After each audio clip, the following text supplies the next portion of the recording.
For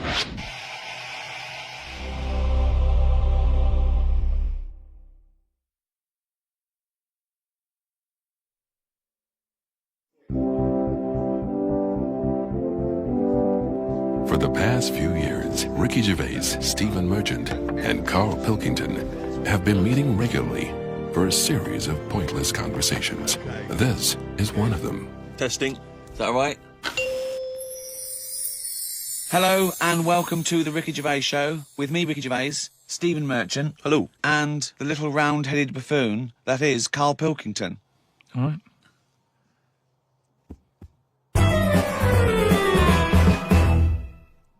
Of course, as ever, lots of questions for Karl as well, just to sort of try and tap into his brain, see what's going on there. Question from Jade. Karl, what would you change if you were in charge of what kids are taught in school?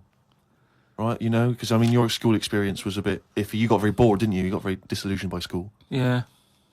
What I'd do, right, is instead of sort of teaching kids about 2 and 2 and that, she's 4, right? Well done. Show off. I think they should be asked more questions that make them think rather than something that has just got an answer. I totally agree. Right? So, So teaching them the quest for knowledge, inflaming their imagination. But just freaking them out a bit as well. Just going like... See, I knew that's where it was going. Because as soon as you started talking, Rick, I was thinking you're thinking some of the big existential or philosophical questions. You know, what does it mean to be human? What does it mean to interact with other humans? To be a humanist? Or teaching them sort of like philosophy on a basic level, that, you know, teaching them the love for learning. So, you know, get them back to a roots level so they want to learn and then they will learn, as opposed to just teaching them facts. Whereas... He was thinking, freak them out a bit. Yeah. No, just like, you know, like I read the other day, and someone sent it in on email, like how there's a dishwasher that's been found on Mars. Rubbish. Whoa, what? Right? It's not true. So tell them that. But it's not true. Go home and write about it. How did that happen? But it didn't happen. Well, it did happen. It was in a science magazine. No, it didn't happen. There's not a dishwasher on Mars. Why not? Because... What do you mean, why not? How did it get there? But we're always sending, like, rubbish out there and that. It's like... Not dishwashers. What, you think the council take it away and they go, where can we put it? Well, the tip's full. Well, where's the nearest thing we can dump this? Mars, I imagine. No, but the same way that fella who, I don't know, was it 2 Christmases ago, when he was messing about saying I can get stuff to Mars and all that, he did it wrong because he did it on, like, Boxing Day, and I just think nobody's concentrating. No one wants to work on that day. It's kind of like, do you know what I mean? They're going to do stuff sort of half-arsed, aren't they, on Boxing Day? So... it didn't really get there, I don't think, but it crash-landed. What are you talking about? What was he trying to do? He was sending something up to Mars. Yeah, that little fella that wanted to get something on Mars, and it got... probe, you mean? And it didn't open properly. Yeah. It got there, didn't open But the thing is, it got there, didn't open properly. No one's been back to pick it up. And what I'm saying is, we're saying about going to Mars as our next planet. It's a tip. There's loads of stuff that's been flirted up there. No, it's not. What are you talking about? It's just all, like, that probe thing is still there, rotting away. Yeah. So... ipso facto, there is a dishwasher on Mars. We've settled that. Why would they have a dishwasher on Mars? Would they take the dishwasher up in the space shuttle in case they had dinner parties? What are you talking about? I just think they would have a little dishwasher in there. There's a lot of them, tight space. You don't want to... But who's going to do that? You know, that means... Do you know how much fuel it takes to move a kilogram out of the Earth's atmosphere? So they're going to take up a dishwasher, are they? Sorry, but what are they cooking up there, Karl? How many people does it take to fly a rocket? How many people? Tell me how many people. Well, it's either one monkey with a banana shoot that feeds it, or probably 2 or 3 humans. Right, say it's 3 humans. Yeah. Now, there's 3 humans because they need one to steer it. One to stop at the petrol station to get more... What I'm saying is, if you're going to start having a sink, then whoever's They washing haven't got up... a sink. I know, because they've got a dishwasher. He's got you there. But anyway, I'm not going to go into that. But all I'm saying is, teach kids things about... Say to them, right, when you go home tonight, there was dinosaurs knocking about ages ago.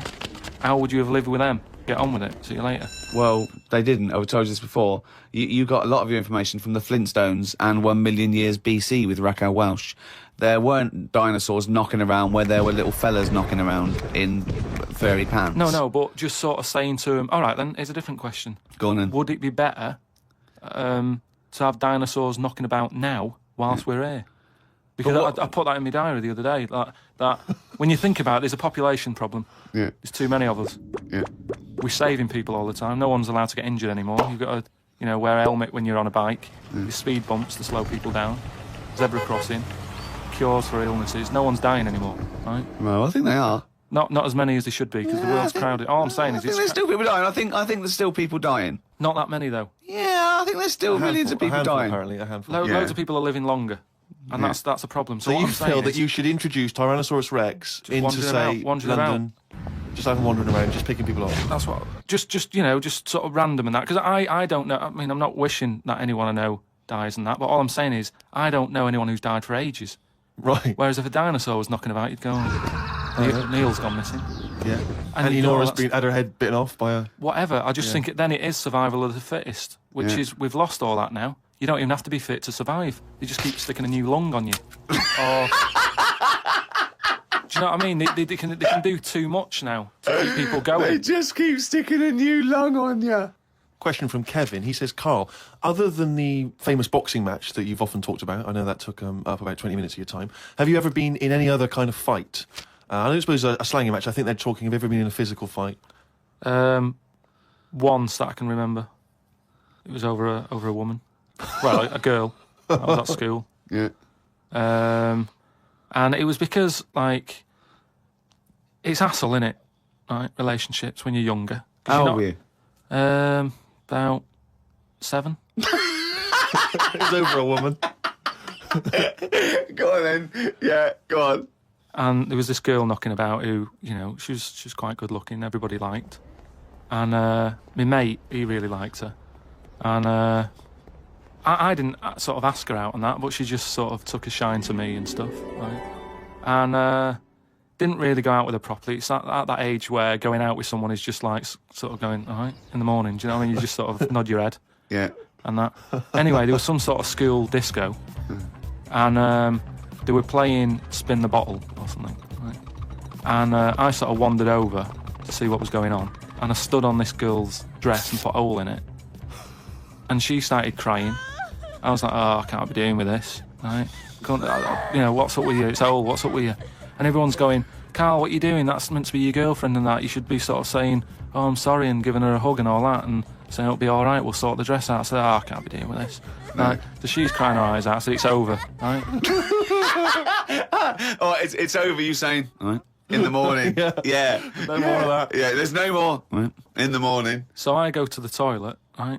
And this lad who fancies her comes in and goes, you're out of order, I'm saying, what are you on about? Sorry, there's 2 7-year-olds. Yeah. You're out of order. Keep out. Yeah. Cut it out. Show her a bit of bloody respect.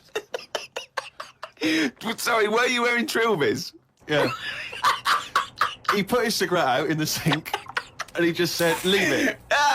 Get out of my face. So I just sort of said, look, why are you getting involved and all that? Yeah. 2 7-year-olds. Yeah. Why are you getting involved? And it was obviously like, because, he fancied her and that. We had a bit of a fight in there. Yeah. I accidentally, sort of chipped his tooth on a sink. Oh, is it like a proper... Sorry, this is like something from Lock, Stock and Two Smoking Barrels. Yeah. What are you talking about? 2 7-year-olds in a toilet. So you put a hole in her dress. I don't know how that... What were you wearing, football boots? How did you make a hole in her dress? I don't know, it was like that sort of material. You were wearing winkle pickers. Like crepe, you know what I mean? It was like a crepe dress or something. Yeah. Right. And that got a hole in it. So you're having and when you say you're having a fight, I mean, are you wrestling with it? You got arm locks and a little head bit of locks? wrestling and shoving about and that, and it was an accident. I didn't sort of go, right, I'm going to break your teeth or anything. It's just that I happened to push his head down, and his tooth hit the sink, Right. and it chipped and what have you. After that, like I sort of left there and stuff, and we had to go into assembly, and there was a copper in there doing some presentation saying, "Listen, kids, don't get into trouble, because we're out there and we'll get you." Right, so sort of try to teach the kids young not to get into any trouble and stuff. So I'm sat in the assembly room thinking, oh God, there's a copper here talking, and my mate's going to come in a minute, like with a chipped tooth and everything. And Questions are going to get asked. That's what kind of happened. I mean, the coppers didn't get involved. Yeah. Did you turn your back on violence after that then? Yeah. He said, you'll never take me alive, copper. So yeah, that was the sort of last fight. Brilliant. Some of the questions coming in now, Rick, are just, I don't know what they're intending, what response they're hoping for, really. This is one from Rob. He just says, I was just wondering, what are Carl's views on the human appendix? What do you think, Carl? What do you think of the human appendix? Never worried about it. Well, no, I think Rob's point is that it's sort of pretty redundant now. So this is kind of what we've talked about before, where He always says that. He always says something like, "Oh, we've talked about this before," and the thing that he's talked about is nothing like it. What I mean is, we've obviously interfered somewhere along the way, and Well, we we shouldn't have done. interfered, Yeah, yeah. well, we shouldn't have done, because it's the same way. Like, if we didn't have planes and that, would we have wings now? If we'd have No. needed to get about, No. would we have had wings? No, the answer's no. Next. No, but you say that, but look at the Because way. he's right. He says it because he's right. No, but all I'm saying is, you see that little picture of like an ape to man. Yeah. At first, they're crawling about on all fours because probably you're looking for food, so you want to be down there. So Right. if you're on both legs, Yeah. you're missing stuff that's on the floor. What sort of time period do you think this? Because I mean, we started, dabbling with a plane maybe 100 years ago. So what sort of time period do you think this little thing who's scrabbling around looking for food stood up and I don't walked? know. I sort of don't worry about time. Sort Right. of Well, I'll behind- tell you now, we behind wouldn't have Rome. wings now. If the Wright brothers had said, "Oh, forget it," we wouldn't have wings now. What would happen? Right, here's another question. This is one that I chuck out to kids as well. We were talking about education, teaching kids stuff. Sure. What would happen? Right, we ruin this world. Right, goes wrong and that. Right, they shut it down. They go, we're moving. We go to another planet. It's as simple as that in Yeah. his world. It's as simple as that. We can't go to Mars because it's full of stuff that used to be in Dixon's. It's like a tip. Yeah, it's a nightmare. So we can't go there. We go somewhere else. Something that I've always wondered about: if we do that, do we start New Year's or do we carry on? What do you know what I mean? Do we say, oh, it's still 2006, or do we go, it's world new, whatever, new world? That is definitely the first priority. It's yeah. year one, right? We've sorted that out. Right now, Well, it depends, doesn't it? once Because a year might not be the same on this planet. we'd sort that out, right? We'd sort out what year it is and that. Well, no. What I'm saying is, we'd have to start again anyway, because the planet might not take 1 year as we know it to go around the sun. It might not take a day to turn. A day is a day because that's how long it takes. For Yeah, but we'd have to carry on as we know, because we don't want to start doing longer days and that. Otherwise, they'll just kick off and say, "This is rubbish. This new world. What are you doing?" No, I'm doing a 28-hour day. We wouldn't have a choice. A day is how long it takes No. the planet to But turn, and a day's- year is how long it takes that planet to go around the sun but a once. day is man-made, really. There's places in the world where they're working in the dark, isn't there, in Iceland and that? But they don't go, well, it's dark all the time, so I'll stay in bed. Well, no, but there's still a day. It's still 24 hours in a day in Iceland. Yeah, but we only work by that clock because that's what people use at the moment when they go, what time is it? You go, oh, it's 20 past 11. No. We use that because that's how long it takes the planet we're on to I've turn. never worried about it like that. I've just always Well, gone, no, I'm telling you, Well, that's once because again, you weren't asked to get involved when they came up with the idea. I'm telling you, that's what a day is. It's Yeah. how long it takes your planet to. Yeah. What would you mean? The way that what? No, I'm just saying that's fine and everything. But if when I was born, people said there's 26 hours in a day, I'd go, fair enough. I'm not going to argue. Well, yeah, we could have made up how long an hour is. Yeah, we could have made and hours shorter and get 26 Well, they're in. saying they're going to do that. Well, Because, no, they're because- not. No, they are, because No, there's they're so not. many people in the world. Yeah. This is what I was talking about before. They've got to create more jobs. The only way to have more jobs, keep shops open, take on more people. Everyone's happy. That makes no sense at all. Right. Say if there's 28 hours in a day. Yeah, it'd still be 24 hours long as we used to know it. No, you'd have like, oh, what time is it? Oh, it's like 20 past 25 or whatever. Well, you're not making any sense at all. No, I'm just saying. The Earth would still take 24 hours as we know it now. Forget it. Hang on a minute. I want. There's more interesting territory here. Don't forget, our sleep patterns have evolved on a day. The reason we sort of like go to sleep at night and have about 8 to 10 hours sleep is because that's our evolution. No, but that's just because that's what we've got used to, isn't it? Yeah. You look at a sloth, that's asleep all the time. It's doing what Yeah, it but wants. it evolved differently, didn't it? Right, you can't get away. You're not getting away with this anymore. If you want to live now, join in with us.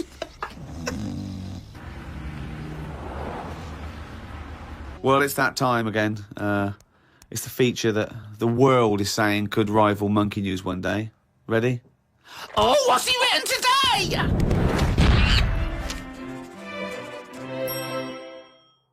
Well, Carl's diary. You didn't actually Yeah. explain what it was. Sunday, got up. Sunny day, so went for a walk in the park. There was a bloke walking down the street who was whistling some kind of annoying tune. He seemed quite happy with himself. Do people only whistle when they're happy? I don't whistle very much. It's a good point. Whistling is so inane to me. But yeah, it's sort of like going, I'm content. It really is that thing that if they go, you go, well, Mr. Mellors, I'm afraid I've got some bad news. Not only has your wife died, but you've lost the house. Thanks, doctor. Wouldn't happen. Would it? No, Doesn't you seem don't right, does whistle it? when Yeah. you're sad. The other place you hear it, of course, is changing rooms, and that's men going. I'm whistling, so I'm not looking at your cock. How could I be? I'm concentrating on whistling. The lake was frozen over where I was walking. The ducks looked worried. They were sat on the edge of the lake waiting for it to melt. Were they, Carl? Yeah, we just sat there looking, sort of going, oh, what's going on? I don't know. How long is a duck's memory? Because I wondered whether they're going, this doesn't seem right, but I don't know why. I asked Suzanne why ducks don't use their wings much. They seem to walk and swim more and don't bother using their wings. Suzanne said she had to call her mum and dad, so I never got an answer. The old excuse. Yeah. Suzanne. Oh, I can't talk now, Carl. Gotta phone my mum. There was a marathon-type run going on in the park. It reminded me of the time when we were moving flat. It was the day of the London Marathon. Me and Suzanne were walking down the middle of the road, taking some stuff to our new flat. I was carrying a lamp and a kitchen bin. People were clapping me, thinking I was doing some kind of fun run. Why were you walking on the same route? Because it was when we lived on the Docklands. Oh, brilliant. There was no other route. The flat was just about 100 yards down the road. They're going, look at the bloke with the bald wig. He's carrying a lamp and a bin. Took a bag of old clothes to Oxfam. It was just old T-shirts and a couple of jumpers with holes in it. I don't think anyone will buy them. But the Oxfam is closer to the flat than the wheelie bin is. On the tube on the way back home, saw an advert for a book about a woman who works in a funeral home. She went into work one day, she goes to work on a body, she takes the sheet off of one of the bodies, and it looks exactly like her. This is called a doppelganger. What's a doppelganger to you? It's the thing I read about him ages ago where someone was walking down the street. Yeah, and he sees someone who looked a bit like him. And no, this was weirder than that. Go on. He remembers, like, going down that street as a kid on his bike, whistling. Yeah. And then he's walking down the street, going to get some milk or whatever from the shop. Little bike comes whizzing past. He hears the whistling, he goes, that's weird. Looks at it, it was him when he was a kid. So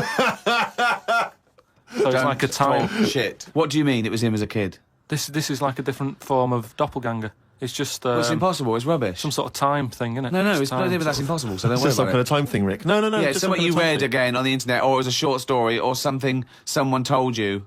On my walk back from the tube, I saw a jogger who was pushing a pram at the same time. The kid looked terrified. Got my science book out. It said that the static you get on the telly when a channel isn't tuned in properly is radiation that is still knocking about from when the Big Bang happened.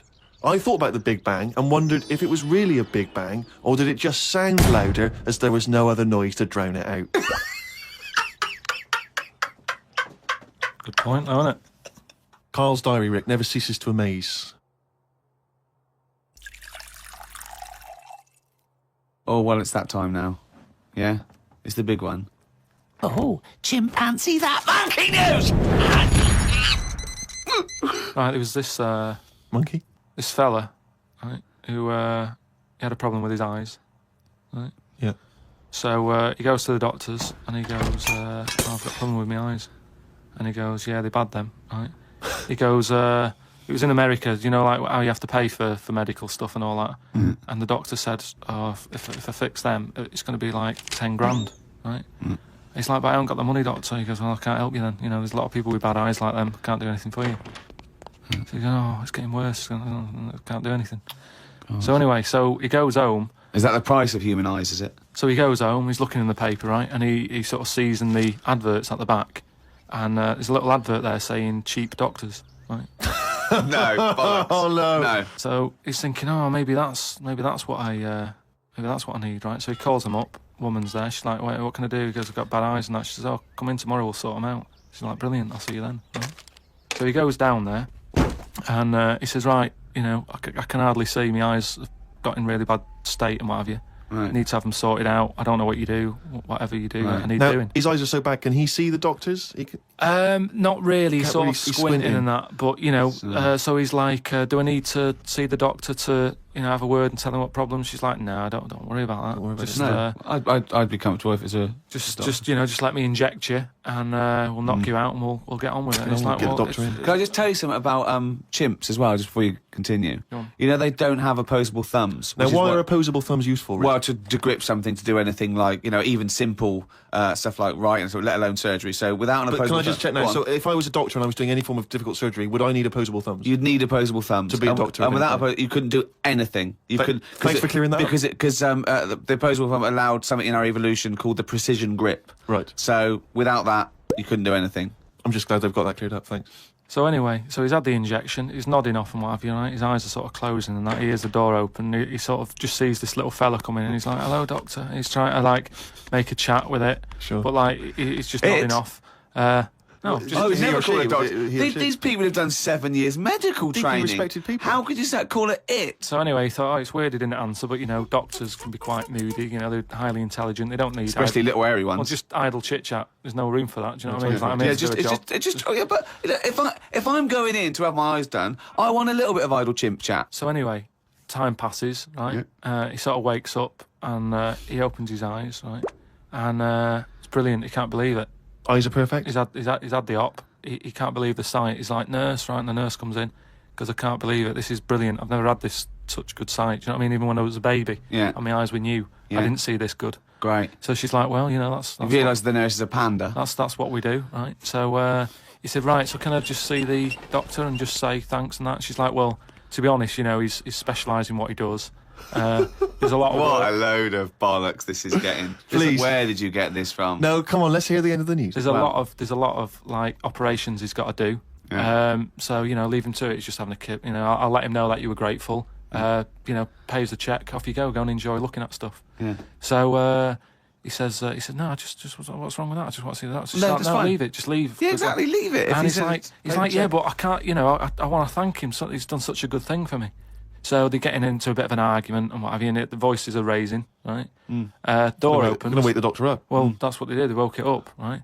They So- woke it up. it. So the door opens, right?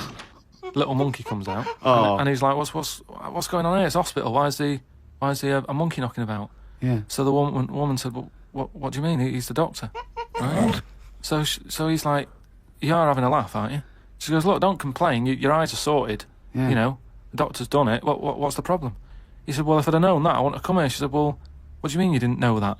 She said, "The advert in the paper you read, it's like chimp doctors." That is the biggest load of shit I've ever heard. That really is the worst. What? And because his eyes were so bad, he thought it said cheap doctors. He saw the advert and it said chimp doctors, but because his eyes were bad, he just saw it. What journal is this in? It was years ago because it sort of says how the monkey sort of carried on working for a few years. He couldn't do anything Then about just it. He had to retired to leave play it. golf. It's absolute bollocks. He's There's tried no way. I mean, it's not even worth talking about. It's the most ridiculous thing I've ever heard. It's the most ridiculous monkey news you've ever heard, and that's saying something. Chimp doctors, cheap. It's easy mistake.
For the past few years, Ricky Gervais, Stephen Merchant, and Karl Pilkington have been meeting regularly for a series of pointless conversations.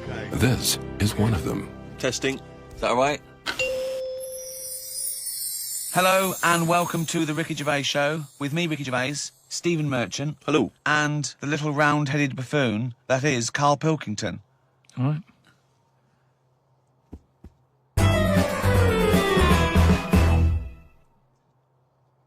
We do, of course, Rick, every week get thousands of emails. I mean, it's Freddie from Winchester says, of course, it was recently Valentine's Day.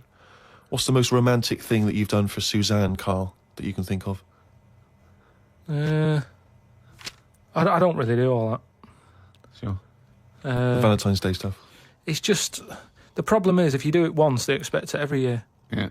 That's the problem with Christmas and stuff, innit? It's like it's become that's what you do now every year. Every day, yeah. So I prefer to just sort of wait. You know what I mean? And you know, if I think of an idea or I know of something that she wants, I might get her something, but I might not do it on Valentine's Day. It's that thing. It's like how I've said about Pancake Tuesday. Make it Pancake Wednesday. Have it when you want. Why am I waiting? Why am I waiting for someone to tell me when I can have a pancake? I'll have it today if I want one. Yeah. Do you know what I mean? Whereas Pancake Tuesday, no, I won't bother. I'll have trifle. So it's the same with this. You know, with Suzanne. Luckily, right? I mean, Valentine's Day and what have you. She was ill. Luckily. So we didn't have to go out. So I'd say, is he asking for advice? Well, I suppose, yeah, certainly you may as well give it. Treat them when they deserve it. All right. I remember once when Suzanne was ill, she had a fever, but there was no food in the house. What did you suggest to her? She was too ill. Well, it was when we were still living in Manchester and that, and we needed to get some food in for tea and stuff. And I said, come to the supermarket. She was like, no, I'm ill, you go.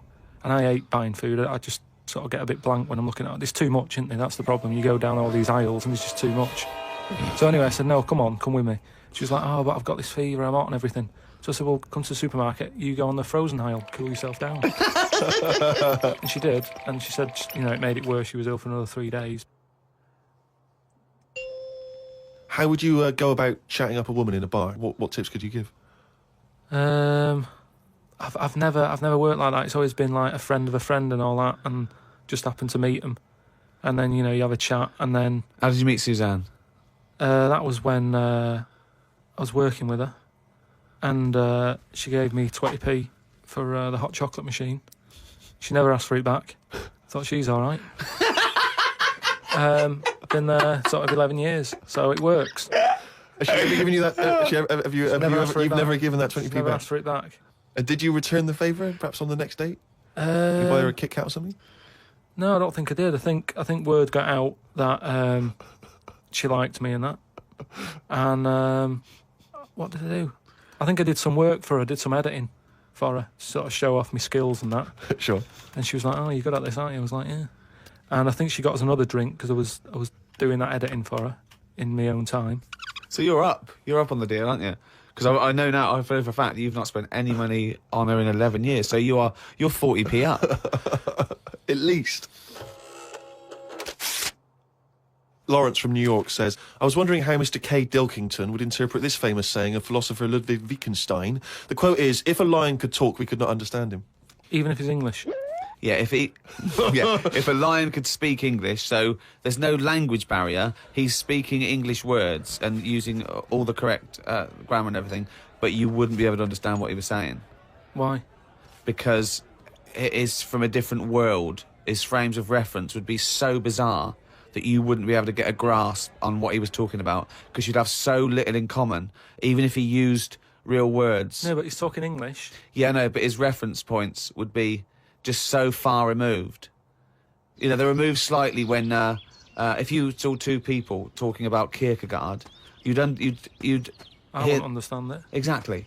So remove that 1 billion times to a different species with different input. No, but it depends. If I'm talking to a lion in London Zoo, Yeah. he'll be saying, oh, I'm fed up of being stuck in here. I'll go, yeah. It's like that. It depends what his background is. I mean, there's some people who might have lived down the road from me, but have a totally different life. Absolutely. So it doesn't matter that it's a lion, does it? Well, yeah, because they're just trying to remove it even more. So now it's not just a bloke who lived a few doors away. Now it's not even a bloke. Now it's not even... Yeah, but I'd pick something smaller or something, you know, a worm without a mouth. I'd go, definitely not. What? Definitely not what? I wouldn't be having a chat with it. I just think that a worm that's underground, what's it got to offer me? It's blind and it hasn't got a mouth. It's not going to be a good day out with it, is what I'm saying. It's not going to have that much to say to me, even if it's English. Right? Even if it's English. And how can you tell if a worm is English? Does it wear a very tiny bowler hat? Oh, Christ. But do you understand? What about a jellyfish? No, you see, I think that's where you can say you wouldn't be able to have a good chat with them, because to me, the sea might as well be another world, Yeah. right? Yeah. In a way, I think the fish sort of have more rights than us, What do you mean? just because when whoever made the world, right? Yeah. Say, we're just bigging up God, but if I was to have a go at him, Yeah. I'd say you added too much water, Criticism 1 to God, right? right? So How would you have changed that? Just more land. Fair enough. Now, why have fish got more rights than us? That was what I was interested in. Because there's loads of them, and when you look at the amount of sea on the world, right? There's loads of that. You only have to like I was in Malaga the other week, right? And you look in the sea, there's loads of different fish, and that's just in like 8-foot water. If you go miles out, there's like all sorts of weird fish, isn't there, with like lights on them and everything. So, and there's just millions of different types. yeah. Yeah. Now, But why does that mean they've got more rights than us? just because I think, rights come in numbers, don't they? If you know what I mean. Like, if there's one of you shouting, people go, oh, he's an idiot, shut up, whatever. If there's loads of you shouting, they go, oh, best listen to him, see what they've got to say. And that's what I mean about fish. Yeah. There's loads of fish, Right. so But they're not really making their voices heard, though, are they, Carl? Yeah. I know, because they're underwater. But what I mean is, I don't know what I mean.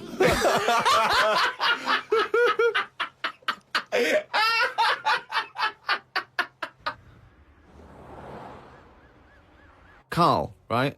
What do you think it's like being a crab? If you could go now, your mind into a crab, what would you see? Where would you be? What would you be doing? What would you be thinking?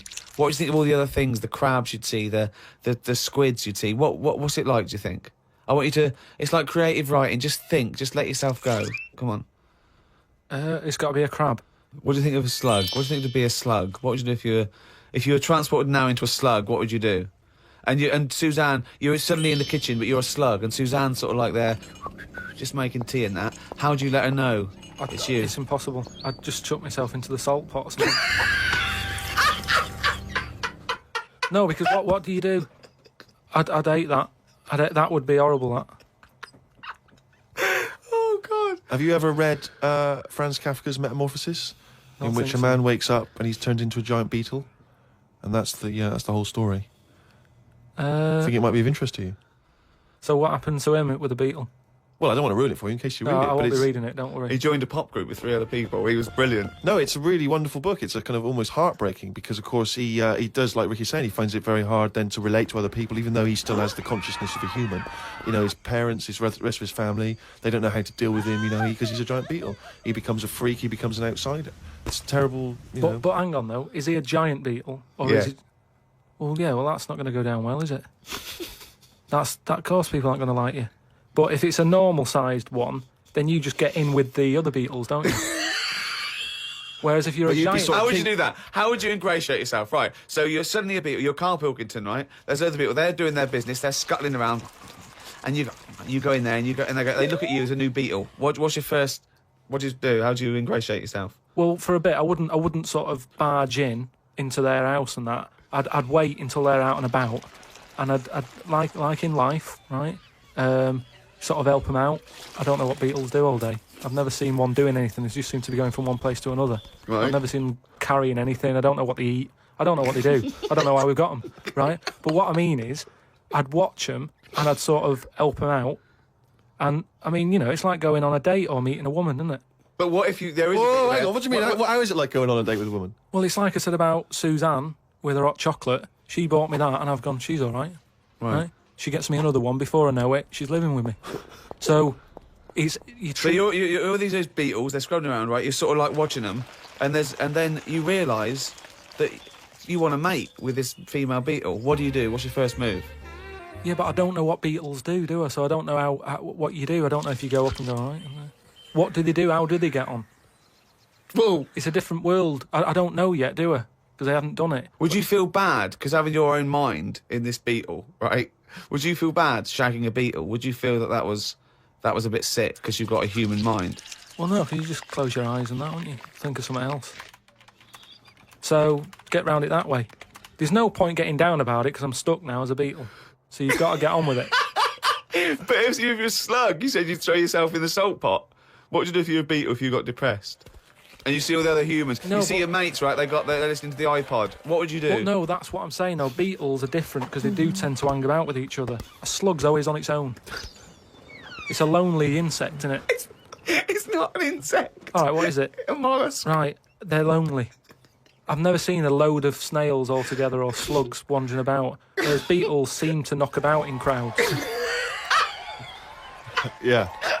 So, oh God. Okay, all right, another one. So they're sociable creatures, and it wouldn't bother you that you've got the mind of Karl Pilkington in there? Because you can't communicate with these people, What if because they you're- don't speak English. They don't have any communication with you. Yeah, but if it's happened to me, there'll be another one in there. Okay then. Right. Okay. What would you do? Right. That's the most disgusting thing. What could it be? Right. What would you do? Right. If you were suddenly a fly, right, and you were knocking around with the flies, right, and you had to land on some, Excrement? yeah. What would you do? Yeah, but I don't have to. What do you mean? You're a fly. You're Yeah, but loving I it. wouldn't. No, I wouldn't be loving it, though, would I? Why? Because I'm me in that fly's head. So I don't think other flies would be going, come on, join in. I'd just be like, no, I'll wait here, wait, watch and that. Because I don't see why they have to do that. What would you do, right, if you had to go back and you were in a, had to go and put your mind in like the, an unhatched egg of something, like maybe one of those, that a wasp was injected with a spider. So you know you're in an egg, right, which is really uncomfortable, in a spider. How would you feel about that, Karl? You're a baby wasp in the abdomen of a spider. And I know everything that I know now. I'm sat in there. Yeah. And now I'm in a spider as an unborn wasp. What the fuck am I doing here? What's going on? I don't know what I'll do there. Probably try and sleep. There's nothing else to do, though, is there? I just pray to God it never happens. I don't believe it. He's written it down. Well, that's the jingle that signals it's time for more extracts from Karl's diary, and we'll lunge straight into it. Wandered down Carnaby Street. There was a happy homeless fella. I gave him £1.50.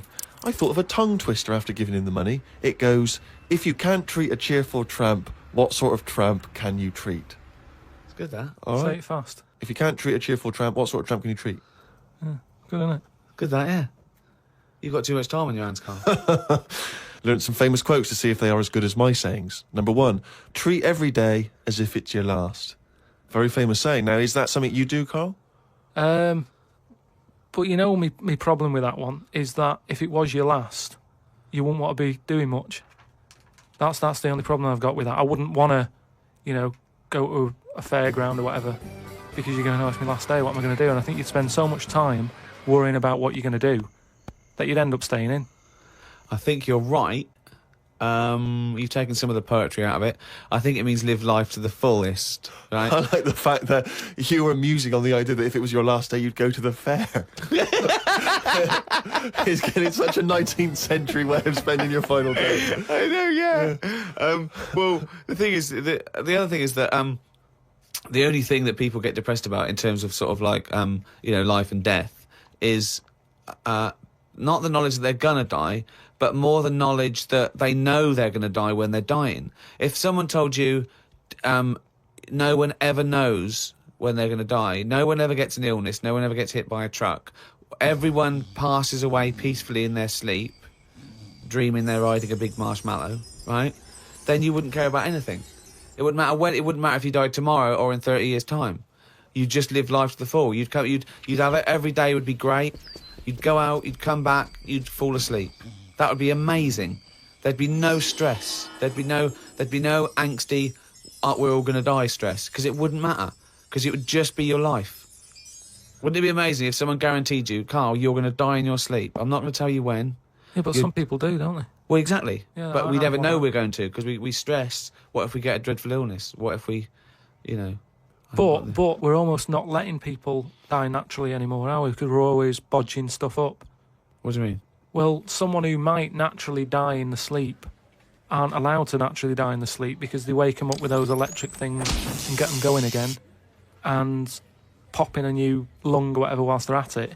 That's what I'm saying. They don't just... You never hear it anymore, do you? Frank peacefully died in his sleep. No, he died on the operating table whilst we were putting in a new lung. They don't die naturally anymore. Frank died peacefully with 40,000 volts going through them and a couple of people going, clear! Clear! Rushing about today. Got to get a lot done as I'm flying to Malaga tomorrow to see my mum and dad. Don't like flying. I'd be happy if they give you a parachute instead of a life jacket. They say Da Vinci invented the parachute as well as the helicopter. He never got round to making them, though, because he only drew them on some paper. Got up at 5 a.m. as I had to get to Heathrow to get on the plane to see mum and dad in Malaga. Went out for a drink with a cousin who lives in Spain. Ain't seen her for 27 years. Oh, that must have been tricky, making conversation. I didn't really bother. Because where do you start? I might as well go up to anyone in the street and start having a chat. Yeah, you have to go further back than... did you want Chantal to win Big Brother? Yeah. Me dad and me talked about history. I said we shouldn't go on about things that happened ages ago because I bet something similar has happened more recently. Brilliant. Read about an island in the Indian Ocean where there are tribesmen still living like they're cavemen. A helicopter tried to land and the tribesmen chucked spears at them. This is what I meant about not having to talk about things that happened ages ago. We have got new cavemen now, so why do we talk about the old ones? People could have lived before, but computers and all that blew up and books got burnt, so all they had left was what these tribesmen have got left. Ramblings And that's the ramblings madman. of a maniac. That's just a few hours before you go crazy with a gun in there. No, but what I mean there is, right, say if all this has happened before, something happens. Again, a lot of your information from the Planet of the Apes. World ends, right? We come back again somehow. Yeah. It's the detail you leave out that makes you intriguing. Just like the watch that you can wear that tells you when you're going to die. How does it work? Pop it on your wrist. That's all the detail you need. So the world happened, we came back, Have you seen the pictures? Forget it then if you don't get it. It's interesting that you had all those profound thoughts about this period into the past when they all lived, but you still found it appropriate to include at the end of that. It says the tribesmen wave their knobs about when they've had enough of having visitors. That's what it said in the paper. That's what happens. They're quite happy. What paper is this that you're reading? It was in like a paper a couple of days ago. It said they don't mind having visitors if they're bringing them coconuts and stuff that they can eat. Once they've got everything they need, they start waving the tackle about, and that means like, right, leave now, which you would, wouldn't you? Yeah, at a dinner party. My grandfather used to do that.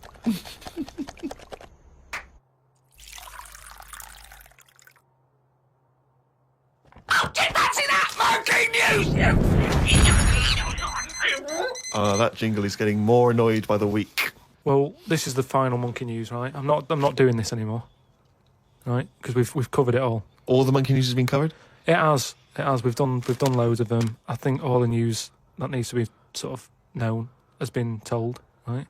That is the end of the news. Jesus Christ. What? Get on with it. Right, do you know we chatted about the monkey that went into space and stuff?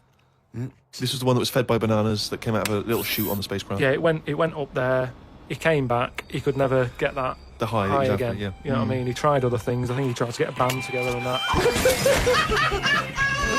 Right, so anyway, there was loads of monkeys that were signed up to this NASA program, and it was 1961 when this little monkey called Ham, that was his name, as well as him, there was one called Enos. So anyway, what I found out about it since then, Ham went up there, did the left-right business with the bananas. Enos, they didn't put as much work into the trip when he went up there, and something went wrong with the machinery. And do you know how you get a banana for the left button and all that? It's official now. There's two buttons in this spaceship. Banana dispenser and everything else. The right button is everything else. But it worked the other way. The machinery went weird. Oh, no, really? So it meant that the right button would give him a banana. Right. The left button did everything else. Oh, no. How does So that what happen had been though? taught? This is the problem with electronics, isn't it? Well, no, I don't think No, that's... apparently this is the problem. But the good I mean, honestly, look it up if you want. This is all online, by the So way. what happened when it all went haywire? What occurred? Carl, this is online and it's bollocks. Luckily, Enos, because he'd done a few trips, Right, he's so he was like, experienced. well, I know this isn't right. as much as I love bananas, this isn't right. That was his thinking, of course it was. So anyway, so he came back. They were all like over the moon with him. He said, I can't work with these conditions. Good mission and everything. Well done on working it out. He sorted all that out. It moved on a few years. Armstrong's gone up there. Buzz and that other fella. They've been up there. The monkeys aren't needed anymore. But they were like, we've got all these monkeys who have done NASA training. What are we going to do with them all?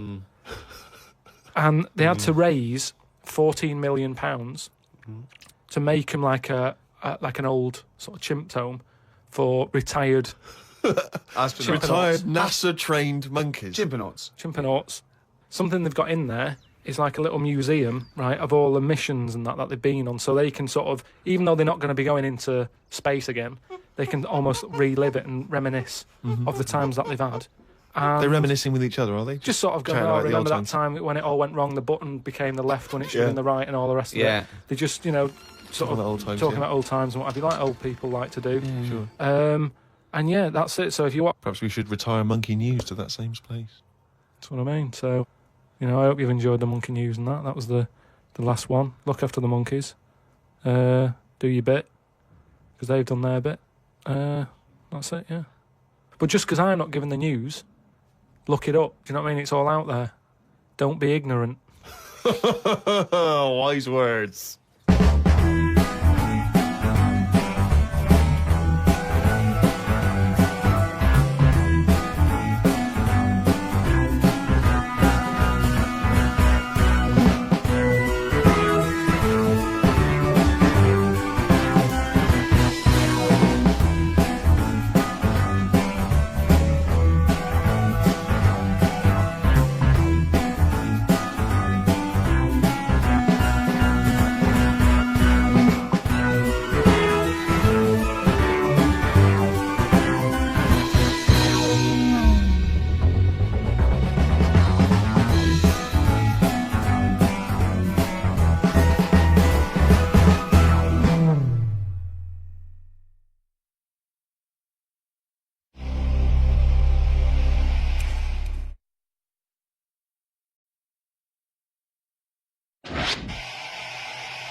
For the past few years, Ricky Gervais, Stephen Merchant, and Karl Pilkington have been meeting regularly for a series of pointless conversations.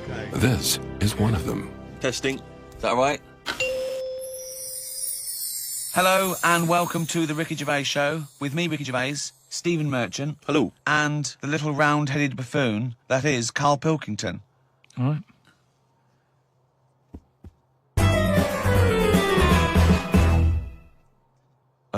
Remember we were talking a while back about the questionnaire that is often featured at the end of the TV programme Inside the Actors Studio? Oh, yeah. Where the host, James Lipton, always asks the same questions to every guest. And it's just supposed to sort of, get their creative, juices flowing, their mind working. We did ask Karl some of them. We never completed the questionnaire. Oh, let's I thought carry I'd on fire with that a few then. more at him. And that'll also introduce people to the way his mind works a little bit. Okay. What sound or noise do you love, Karl? There isn't really one that I love. Nice noises, like the ones you get. Like I like going in the park, right? And you go, oh, that's nice, isn't it? And you get like bird noises and stuff. But with those bird noises comes a bit of stress, right? Because I was in there the other day, and like I say, little bird noises and that, and a little robin was there, and I thought that's odd. That's out early, right? Because it's like sort of summertime and that. Sure. And then I thought, oh, that's nice. And I was watching it, and then it got like a little worm, right? And I was like, hey, put it down, right? Sorry, whoa! What do you mean? Because Why I are you didn't- interfering? Why were you interfering In nature. with a robin taking a worm? Just because it was a nice sunny day and that, and I thought, you see, worms normally come out when it's raining, don't they? And you go, well, I bet they're happy to die, in a way, because it's chucking it down, it's miserable. They come to the top of the soil then, don't they? Yeah. When it's miserable. But it was a sunny day. That's they don't drown, I assume. No, it's not that, is it? It's just that they hear the water or something falling on the ground and they go up to see what's happening. What? No way. But why do they come up when they think it's raining? You're a worm, okay? It starts raining. Tell me your thought process. Well, you're down there, you can't see anything, it's dark anyway. Yeah. So the rain's coming down on the land, the worm goes, what's going on? The worm goes, what's going on? He wiggles up to the top. So what does he do? So it goes up and it sort of sees it's raining, and then it goes back down again, doesn't it? But that's what I'm saying about... What do you mean? What is this world where it goes, oh, it's just rain again? Oh, so that's the 400th time I've been caught out this year. It's rain. I'll remember next time. I won't come up. What do you think a worm is capable of in terms of cognitive thought? What do you mean? Well, a worm can basically tell certain chemicals and certain light patterns. That's all it is, really. Yeah, and It's not thinking. It's not choosing its favourite food. you don't know that, though, is what I'm saying. You don't know what things are thinking. Everything thinks. No, it doesn't. No, it doesn't. No, the thinking. There's something in this room that's not. All right, what about this one, then? What about flowers? Do you think they've got A mind. a feeling? Because here's something that... Again, they use phototropism. They go towards the sun. They close and All right, open. well, Can you stop using long words, Rick, like sun? Listen, I've been to my mum and dad's, right? I was talking to my mum about stuff, All right. and she was saying how this flower solved a crime. What happened was, there was a murder, right, in an office. So they said it's obvious that someone who works in the office did this murder because that person's only a sort of a typist. They've done nothing wrong. So they said, that's narrowed it down, right? So this flower man came in and he said, I can sort this out for you. So they said, what do you mean? He said, well, during the murder, the plant was knocked off the cabinet, Yeah. Right. and he had some special wires that he can put on Special the wires, flower, yeah. on the flower, and it's sort of shaking and stuff, because even though you can't see it, flowers pick up bad vibes and what have you. If you shake a plant, it doesn't like it. Okay. Right? So what happened was, he said, right, what we'll do, we'll put the plant back on the shelf, Yep. we'll water it, we'll calm it down, then get Give it a nice cup of tea. every member of staff Right. to come in the room Yeah. and just go near the flower. Right. So don't tell them. So like a lineup for the flower. kind Yeah. of. Kind of like a Yeah. lineup. But Sure. don't tell them what we're doing. Just send them in No. and say, stand by that cabinet where the Yeah. murder happened and what have you. Yeah. Anyway, it was a long day. They were getting through a lot of stuff. It was a big office block. Yeah.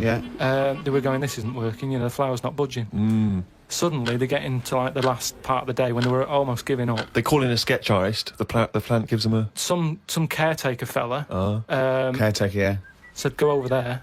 Was it? You Was know, it an so- old man that? I mean, because Scooby-Doo didn't like him from the beginning. No. They send the caretaker over to the plant. He's going, he's thinking, I've got away with this. Of course. Plant starts shaking, what have you. They did him. Okay, wait a minute then. So, was there any other evidence? Was that the only evidence they used in the trial? Well, no, it's one of them things, though. Imagine it, if you're that caretaker and you're thinking, I've got away with this, then suddenly a plant grasses you up. You weren't expecting that. So suddenly you're off guard. And you go, okay, can't get that chrysanthemum away from me, I did it. You're talking absolute bollocks. That was one of the most nonsense pieces of shit I've ever heard But in my anyway, life. listen, well, it happened, but... It didn't because you happen. said it. But what I was saying is, about the worm, this robin that I saw that was eating the worm, it had hold of it, and I thought, it's a sunny day and that, give the worm a break sort of thing. So I went, oh, you, like that, and it sort of dropped it in shock. But then, when it realised I wasn't that near it, it picked it up again and swallowed it. And I just thought, oh... Do you know what I mean? I don't know what you mean, no. I just thought it's a sunny day and everything. Normally birds are nice noises that I like, and yet there it is going about wrecking lives. Wrecking lives! It was a But it just swallowed it really quickly in that, and I just thought, there's the worm. It came out, it was happy, it didn't know what was going on, and it had an extra chance. The robin dropped it, and then it got it again and ate it, and I just made me a bit fed up. Well, do you know why, don't you? You couldn't outwit a robin. The worm was going, oh, God, Karl Pilkington. So that's who's been sent to save me, is it, God? You've sent Karl Pilkington, oh, I'm dead. That's it, okay, eat me. But all I'm saying is our bird noises are normally quite relaxing, but not for the worm.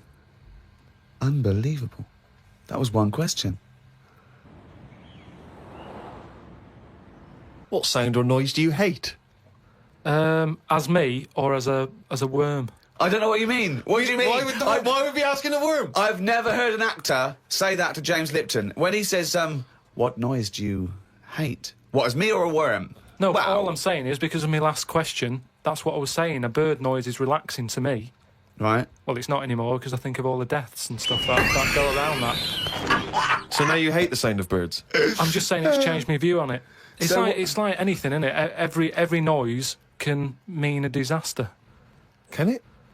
Why would the sound of laughter, people laughing, why would that also signify disaster? If you wake up in the night by the sound of, like, a baby laughing.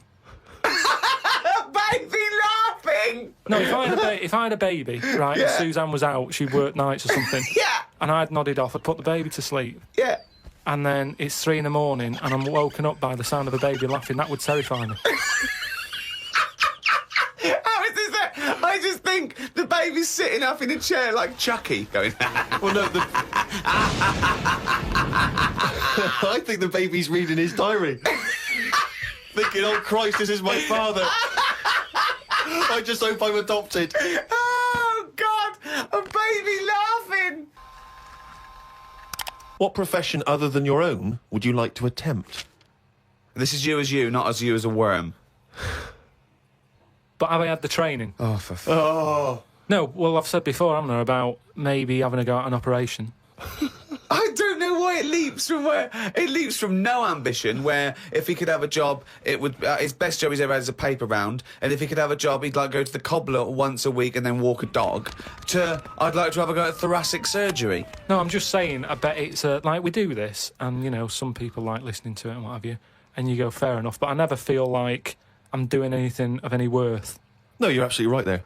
But if you're going into like an hospital, which are places that are pretty miserable anyway, as an office space, not only have you got to go in that building and work in it, but you've then got the pressure of changing a lung or whatever I've said before. Right? Changing along, yeah. But I'd like to have a go at it so I can say You've done it. I've done that. So under what circumstances, in what world, do you think anyone's going to let you have a go at changing a lung and that?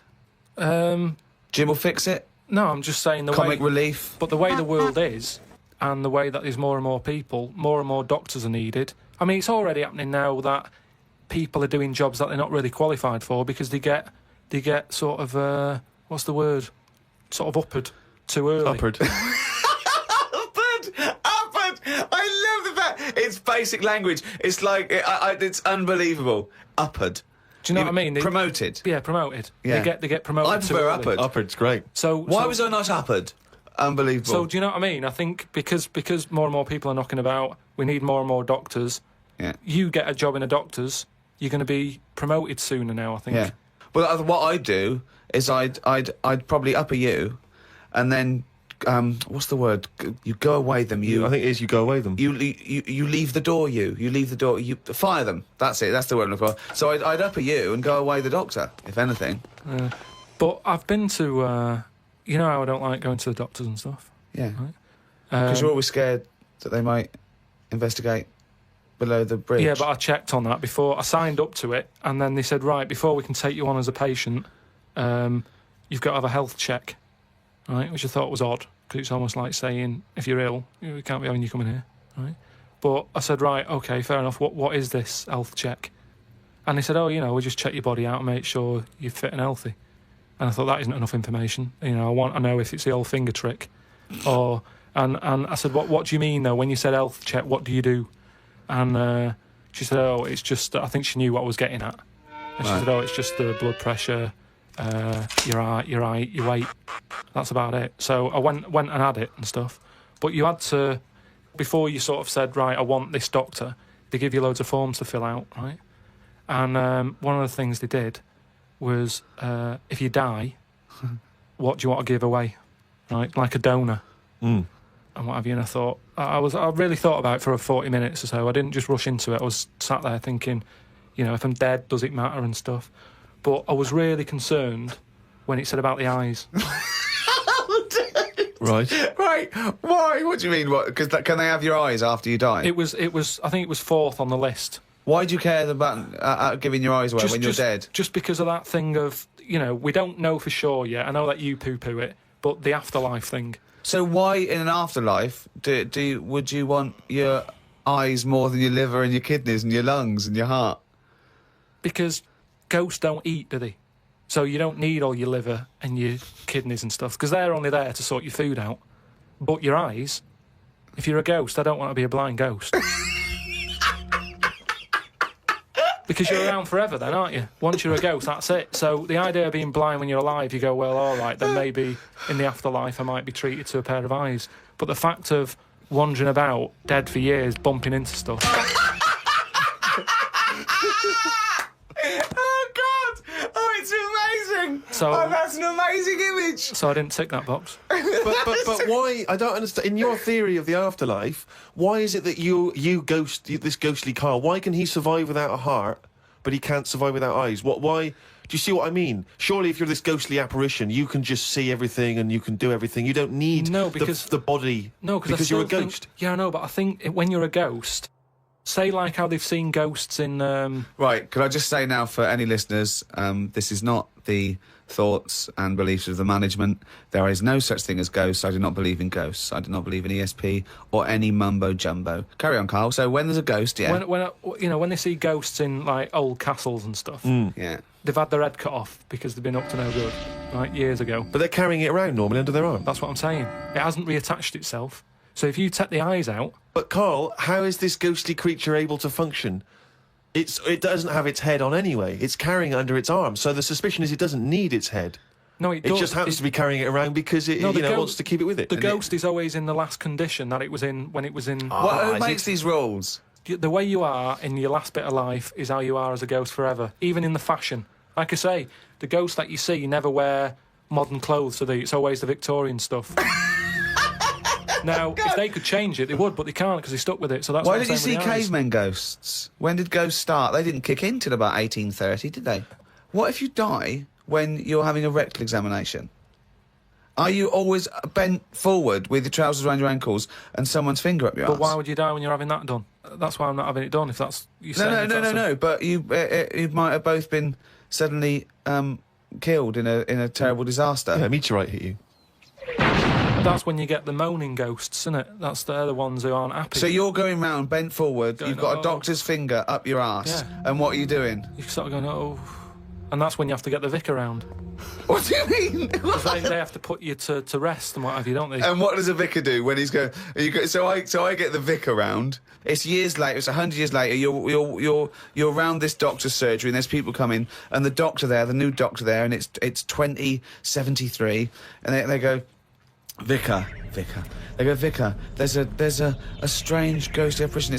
It looks like an old doctor, right? And he's got his fingers up this sort of like little... It's like a chimpanzee, but with a shaved head. No, but the doctor wouldn't be... Are you saying the doctor dies as well? Yeah, as they you? both died. You die at the same time with his finger up your ass. And so you're forever having a little rectal examination with your little trousers around your ankles. Well, that's when it'd be best not to have your eyes.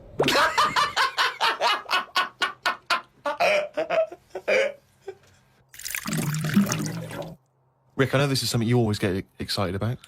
It's Karl's diary. Can we have a jingle? I don't believe it. He's got a gun. Thank you very much.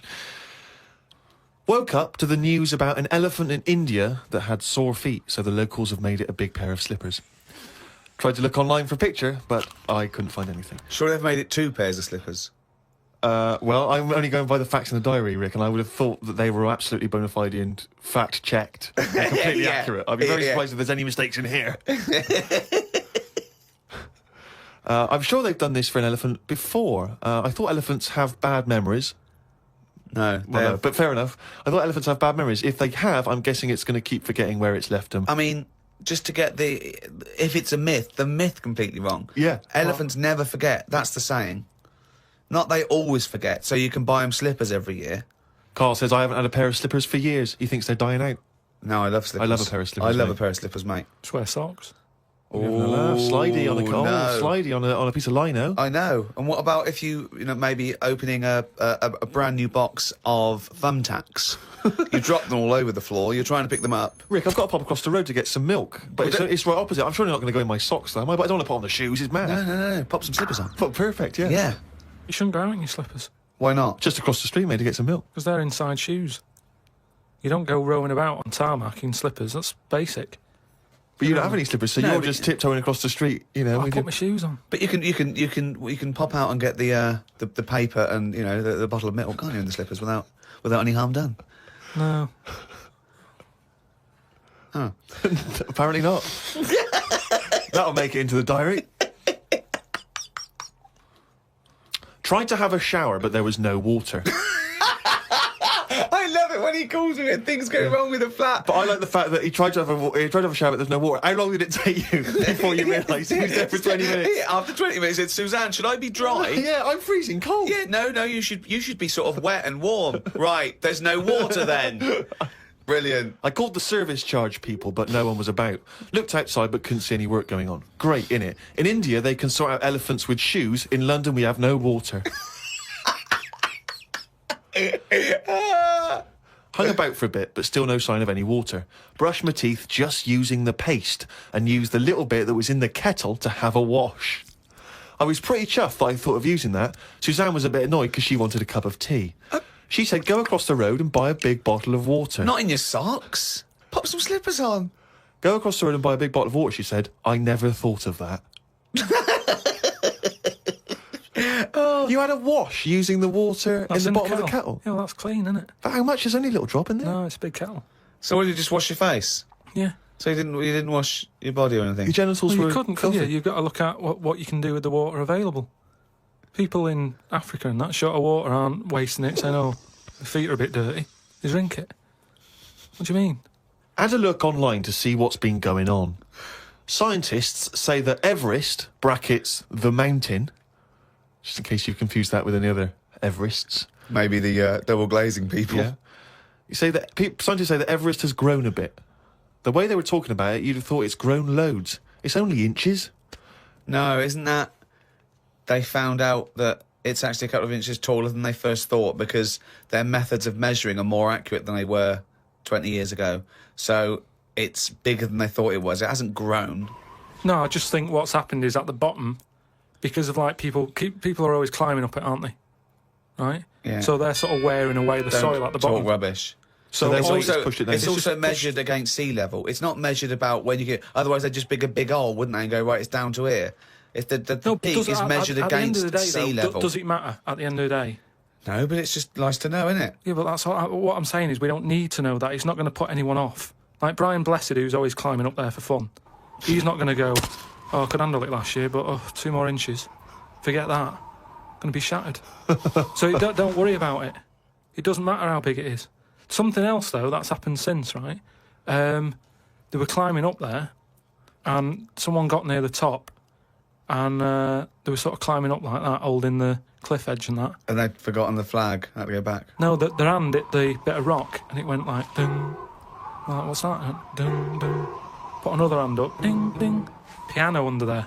They don't know how it's got there. Right, you're talking shit again. Someone's been tipping. Well, oh, right. Up Everest. Okay.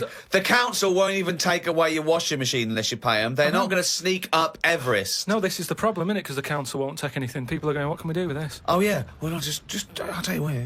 Just sneak up Everest. It'll take you 9 days, and you may die. But just pop it up on Everest.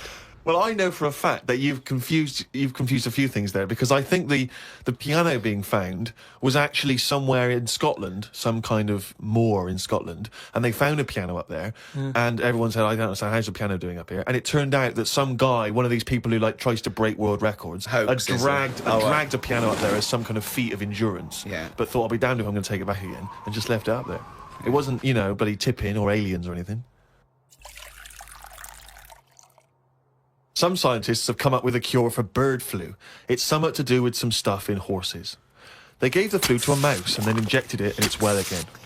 I think we should stop coming up with cures for things as the germs are just getting stronger and stronger. I reckon by 2020, germs will be so big that we will be able to see them in the air. They will no longer be little particles. You wouldn't swallow one. If you did, it won't be the germ that will kill you. You'll just choke to death. I think that's how we'll die in the future. Choking on enormous giant germs.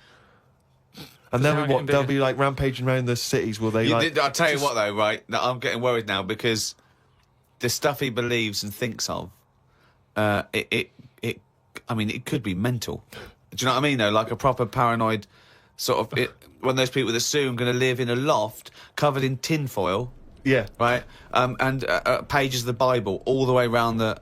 Yeah, and Suzanne's having to put on some sort of spacesuit to come in and give him his beans on toast. Yeah. And he's going to have to polish each bean. That's what scientists do, isn't it? They just sort of think ahead of everyone else. That's what I'm doing. And the weird thing is, right, Steve, sometime last week, there was a science piece which was close to what I'd already said. Yeah. That they've got some germs that like eating sugar, right? They stick them in a lunchbox with a chocolate bar. Within an hour, it was gone. Right, and they say now these germs love chocolate and Did stuff. this scientist leave it near this fat scientist that works in the same laboratory?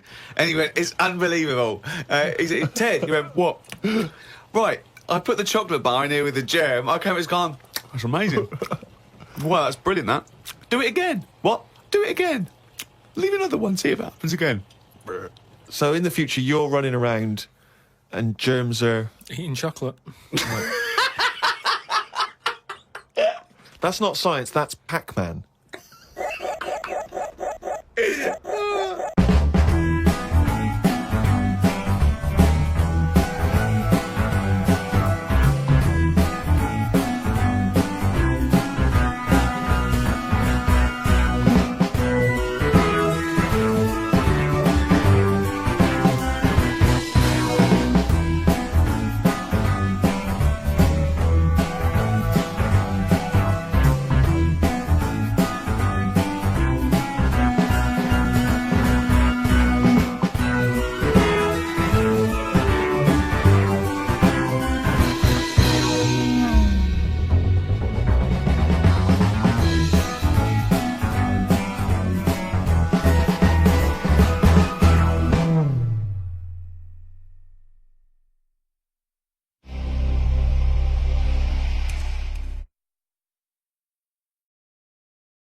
For the past few years, Ricky Gervais, Stephen Merchant, and Karl Pilkington have been meeting regularly for a series of pointless conversations. This is one of them. Testing. Is that all right? Hello and welcome to the Ricky Gervais Show with me, Ricky Gervais, Stephen Merchant. Hello. And the little round-headed buffoon that is Karl Pilkington. All right.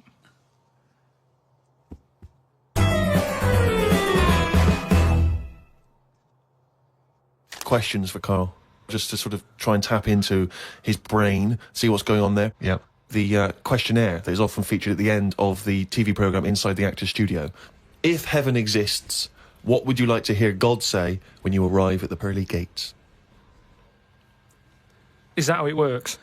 Oh. No, What do you mean? What's the question? Well, I don't know. You hear so many other things that you have to go through other gates. I can't imagine him being on the door, is what I'm saying. If he owns a place, what's he doing there?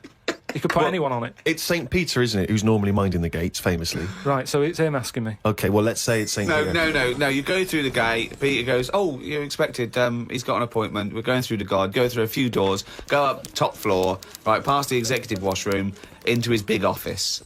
Okay, that overlooks the universe. So what? So you've gone in to see God. It's an audience with God. You've died.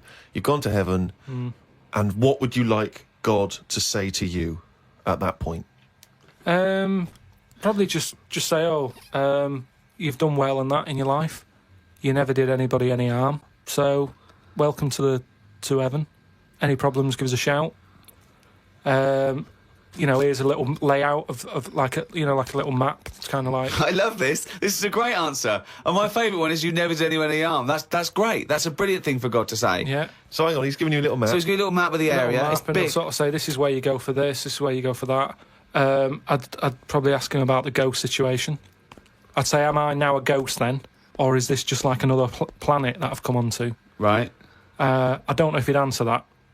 I don't know if he'd be sort of a bit... Bit cagey. Yeah, a little bit like, well, I don't want to panic you and stuff. I'd say, right, is it right that I can see past family and that? Because to be honest, I'd probably prefer to stay away. He doesn't even want to. No, but because the thing is, if That's you've done amazing. I've done all that in this life, so it's about moving on to another life and meeting different people, isn't it? Yeah. Otherwise, what's the point? It's just Yeah. like the same all over again, but everywhere's white. I mean, I don't know if it is like Do you this. think God would like this podcast? Well, I suppose it just kills half an hour, doesn't it? Well, yeah, but time's not a problem for him, is it? Yeah, it is, because he lives for ages, so he needs loads of filler. I bet he's, doing stuff that he's just like, I'm not really into this, but it's something to do, isn't it? Sudoku and stuff. But I think there'll be just as many problems up there as there is here, because at least people are leaving here, whereas up there, that's the thing that I'd be worried about the most, actually, that it's really crowded. Because it's years and years of dead people, isn't it? London does me head in. Up there, it's going to be well busier than that. What about teenagers? And do you feel that life was better in, say, the 1950s? I don't know, I wasn't around. So But you understand what it was like in those days. You've seen happy days. I don't know, people always say, don't they? Old people always say, it's a better life in the 50s. And it's like, yeah, it was for them. Of course it was for them. They're old now. Being old isn't great, is it? So you're just happy with your lot. I suppose I was happiest in about 1984. Quite a specific year. Why? It Why was was that? just I was free and happy. Do you know what I mean? How old were you? I don't know. He's just counting on his fingers now. 12. Right, okay. And it was just good. So the happiest days of your life were between the age of 12 and 13? Yeah, it was good. I had the world ahead of me. Little did you know your hair was going to fall out and you were going to whinge every minute of the day. I had my bike. I like messing about my bike. You had your mates. I had a pet magpie. So you were probably the teenager that you eventually hate? Probably. Were you a good lad, law-abiding? I wasn't bad. I just sort of, just potted about. I mean, when people talk about what was on the telly back then, I don't have that much memory of it because I was always out. I was always playing out. What were you doing when you were out? Just playing about, just like on a bike or... Just riding in a circle endlessly Tell through ya, blizzards, I loved it. rain, sleet, Loved it. hail. I never seemed to be in. I was always... When everyone always goes, where were you when Band-Aid was happening? I was always out on my bike. And everything was Like you and McGregor? A memory's always sort of like coming in for some orange and looking at the telly and seeing Princess Diana's getting married, and my mum says, have you seen this? And I'm going, oh, I'm going out on my bike. I was always doing that. The only time I was in my house... This is why you don't know anything, because you never stopped. Yeah, but this is what being a kid's about. But That's all what I the mean, being information free. you have, Carl, is as though you've gleaned it as you raced by on a bike. It's almost like, every piece of information you have. Your hair blowing in the wind. Carl, your hair will blow out one day. Oh, don't talk stupid, ma'am. was easy. So yeah, 12 to 13 was good. But you see... And it was all downhill from then, was it? 13, you're a teenager then, aren't you? Life got tough. Yeah. How did it get tough? Just straight away when I was 13, my mum was like, oh, it's your 13th birthday, you're a teenager now. Right. And she gave us a quid to go and get a cake to celebrate it. Went to the supermarket, got a cake, and I just thought, I don't like the look of this. Don't like the look of the way the future is here. On his 13th birthday. Well, you were buying a cake. What did you see at the supermarket? It was kind of like, I don't know, I suddenly felt grown up. And I didn't like it. But I think you were always about 58, really, with your outlook. Well, yeah, my mum always said I was old. She said I was an old baby. She said I could frown before I could walk. So they always had a bit of a worried look on my face. Didn't say much, just always listened. My eyes moved about more than I did. Just sat there looking around, looking stressed. My eyes moved about more than I did. Oh dear, couldn't walk. Well, I can't walk, but I'll try and get a bit of movement in my face. It's a workout, a baby workout. Oh, babies, well, if you can't walk, what about your face? Let your face do the walking. It sounds like that horror film. It sounds like Pilkington's Baby. Yeah. Just you lying there in your cot. I didn't like all the stuff that's set up for you. Like, my mum tried to send me to, like, a nursery. I said, no, I'm not having this. Just like that. I said when I'm older and I've got to go, I'll go, but let's leave out this bit. And she said, all right. She was... I love the fact he could reason with her. I love him. He's 3 years old with a pipe. She's going, you're going to nurse. She goes, I think not, Mum. I mean, kids don't play out, do they? Kids, parents are scared to let the kids play out, and that's why the streets are dangerous now, because no one's playing out on the streets. Whereas when I was a kid, everyone was out on the streets. The streets were safer, because there was more people knocking about. Right. Let the kids play out. It must be like a constant, like a Larry painting, his front garden, do you know what I mean? Just loads of people just There was walking never any around. problems. I was sort of taken away by some fella. What? Hang on a minute. No, I was playing about in the garden. Yeah. But my dad's mate, Tony, he did tiling with him. He drove past and he saw me looking a bit fed up, so he just leant over, picked me up, took me to the pub. Now, the thing is, there wasn't panic. People weren't going, oh, God, where's Karl gone? He's out. Just How old were you? He's down the pub. He's 4 years old, yeah. Well, he's only having a He's down the pub with Tony, probably playing darts. Yeah, I was about 3 or 4. Sorry, so some bloke drives by who happens to be a friend of your dad's, thinks that baby looks grumpy. Yeah. I'm taking him down to But the pub. that's what it was Tony, like. you bringing a baby to the pub? Yeah, I might do, yeah, we'll bring in ours. All right, see you later, mate. Well, that's what I'm saying. Whereas now they go, the baby's gone. There's a big full-on panic going Yeah, on. but I think it says more about your parents that they didn't do that. They looked out in the back car and you were gone. Some bloke's driving off in a van. They're just going, oh, well, They rode down the pub. doesn't Princess Diana look lovely? This is absurd. So what happened when you got down the pub? I just was there for a bit, and then For a bit, just had a game of pool. then my dad came in. It was like, oh, there you are. Oh, there you are! I love that! Where's my baby? I'm just going to have a quick pint. Oh, there you are. All right, mate. So, yeah, I think things were better back then. Well, it's that time again. It's Karl's diary.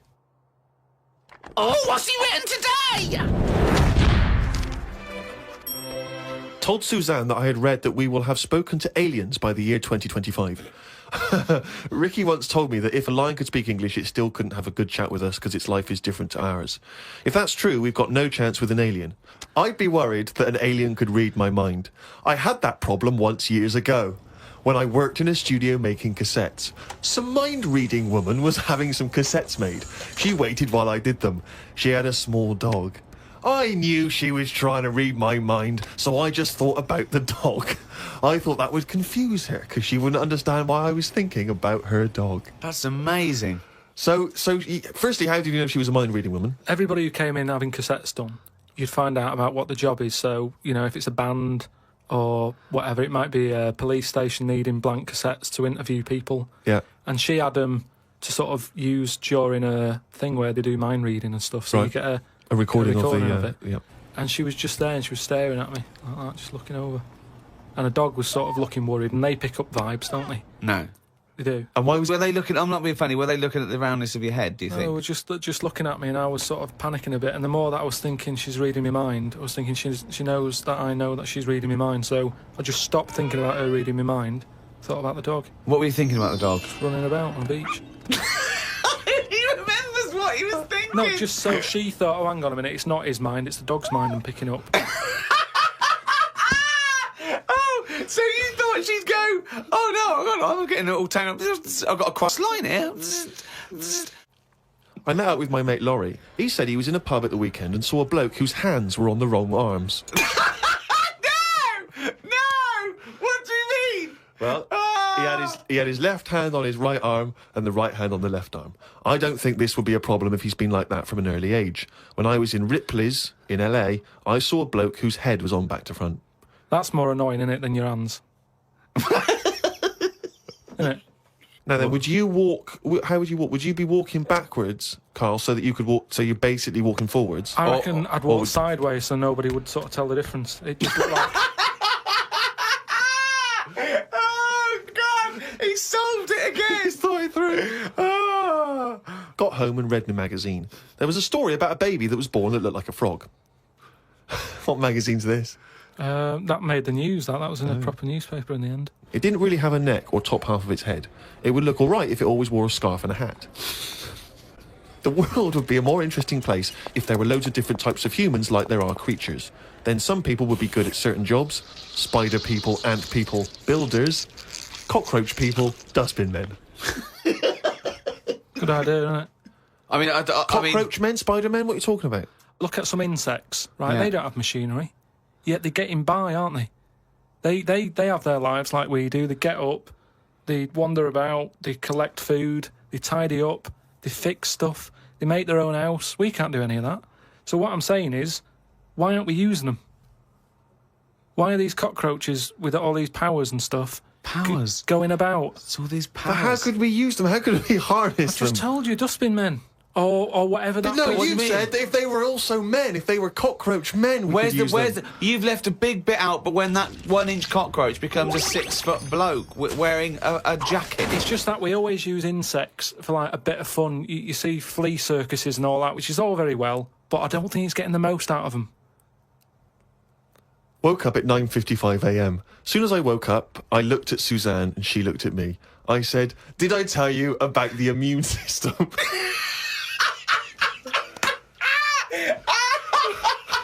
Suzanne started laughing. I said, "It's amazing." She said, "Not now."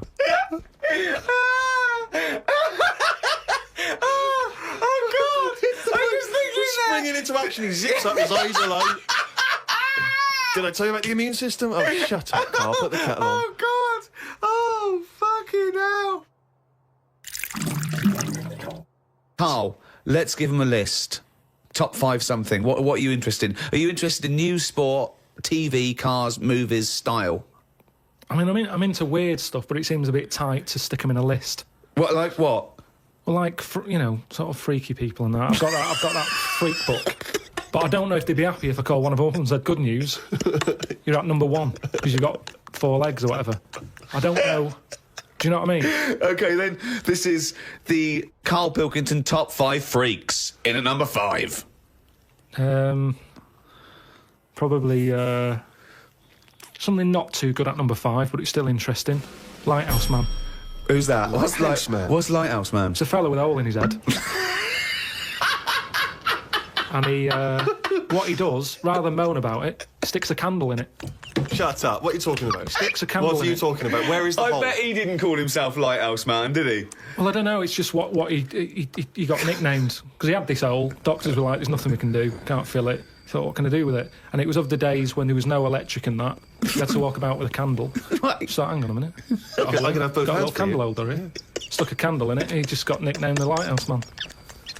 So again, it's not that amazing, but I like the way he was sort of energy efficient. So was it in his forehead? No, on the very top of his head. That's perfect. You don't want it in the forehead, Steve. You'd have to walk back with It'd your be neck ridiculous. cricked. So he was like a kind of human jack-o'-lantern. He's a Lighthouse Man. What, Steve, what Sorry, mate, yeah, I better forgot description about do you that. need than the Lighthouse Man? So yeah, he's probably at number 5. Wow, that's at number 5, Steve. Number 4. What about Pig-Faced Woman of Manchester Square? Again, you're getting what it says on the tin there, aren't you? Right. And it's just this woman who had a face like a pig. And the rumour was Yeah. that it wasn't a woman. Someone said it was a pet bear and they'd shaved it. That's what that's what Was I've this heard. someone? Was this someone you saw? Or No, that you no, just read this about? is going back. This is years ago. This is years and years ago. Yeah. When there was loads of like weird looking people. I mean, the fact that it's Pig-Faced Woman of Manchester Square Yeah. says that there might have been one in Piccadilly Circus. yeah, whatever. So there was a lot more of them knocking about back then. Let's assume that it was a woman, and the first one, the Lighthouse fella, he's a human. Do you think people would object because of their disfigurement, deformity, a bit like being called freaks? Do you think? Well, it gave them a purpose back then. See, if you were a freak years ago, there was work for you. You'd have these circus things. Now, if you've got a funny head, you're on the dole. Number 3?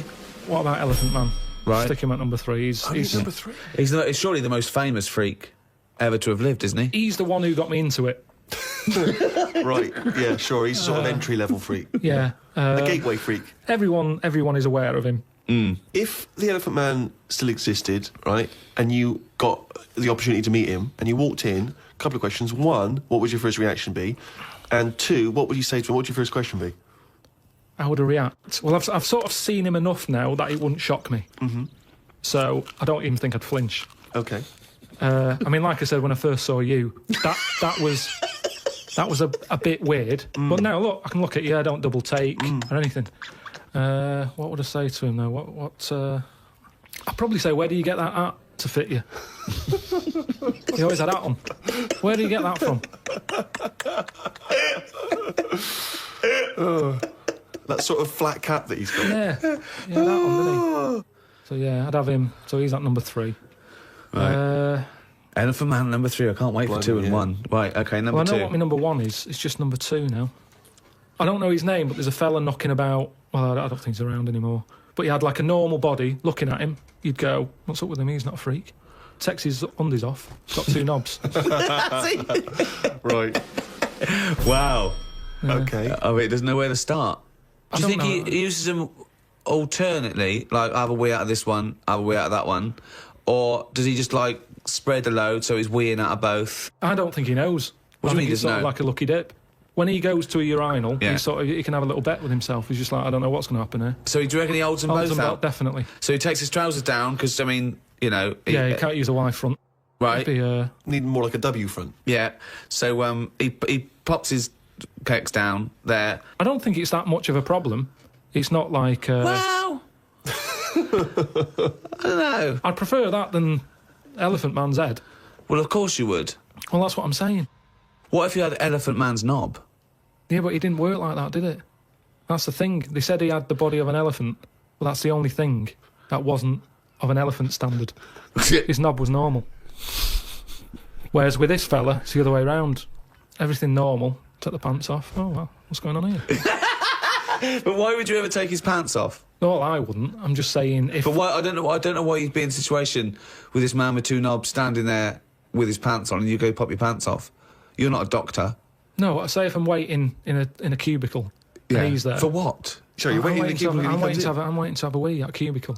Oh, He's in the taking 2 toilet. urinals up and going, Right. hang on, you don't need them both, do you? He goes, well, actually, Oh, and then have a look at this. right. He's got 2 knobs. See, I didn't see him at 2 urinals. I saw him at 1, maybe them pointing inwards. in. If you had that, and say the first time that you met Suzanne, would you mention that straight up? Would you say, right, before this goes any further, I've got something to show you? Well, let's see. Tell me exactly what you would say. You had normal head then, didn't you? I had the same head, yeah. Yeah, but it had like hair coming out of it, didn't it? And sort Yeah, of yeah, but she also had a smaller arse back then as well, so I think we've both been dumb. Anyway, we need to get to number 1. Yeah, number 1. Okay, it is. It's Pillow Man. Oh, yeah. Hello, man. Okay, now explain for those that don't know who he was. He's a fella with no arms and legs, just a head and a little body. Nickname Pillow Man. Well, why is he your favourite? Just because he's amazing.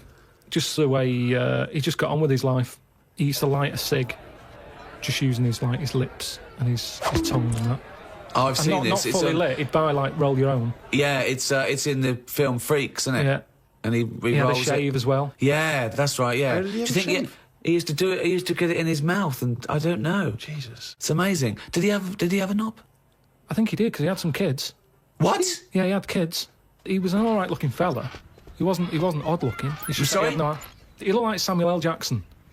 Imagine him with no arms and legs. Right, that's odd though, isn't it? It's weird, but you've got to give it to him. You know, I mean, he's there rolling his own. He's pretty cool looking. I just want to say to people, it's no. You say it looks cool, to, you know, with no arms and no legs to smoke, but don't forget that smoking can stunt your growth. Yeah, but yeah. Remember, he was on like this circus freak show thing with Yeah. like a bearded woman, Yeah. right?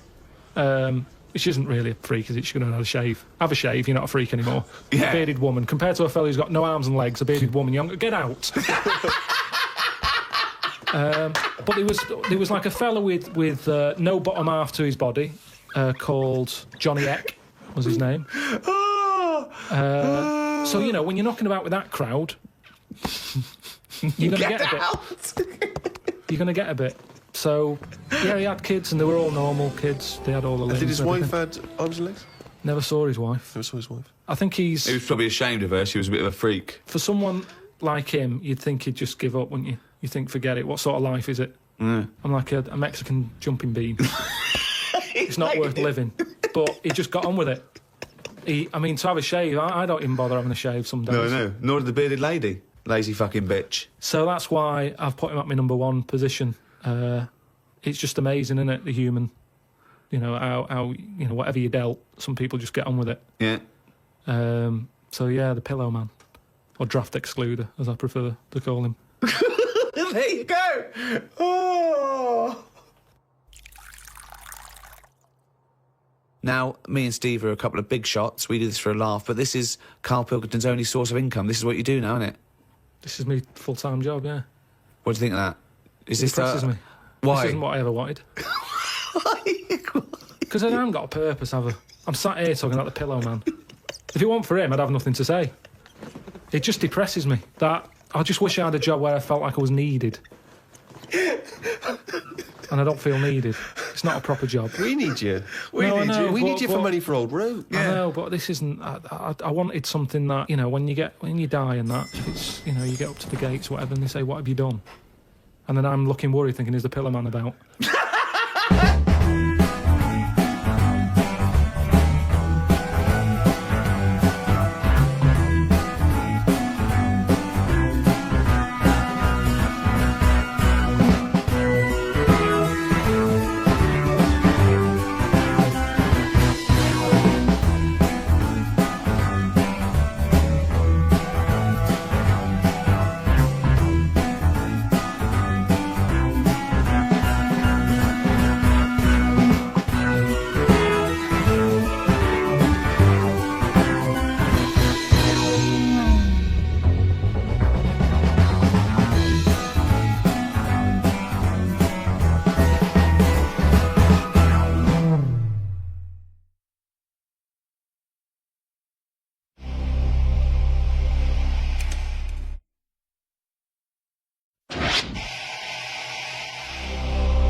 For the past few years, Ricky Gervais, Stephen Merchant, and Karl Pilkington have been meeting regularly for a series of pointless conversations. This is one of them. Testing. Is that all right? Hello and welcome to the Ricky Gervais Show with me, Ricky Gervais, Stephen Merchant. Hello. And the little round-headed buffoon that is Karl Pilkington. All right.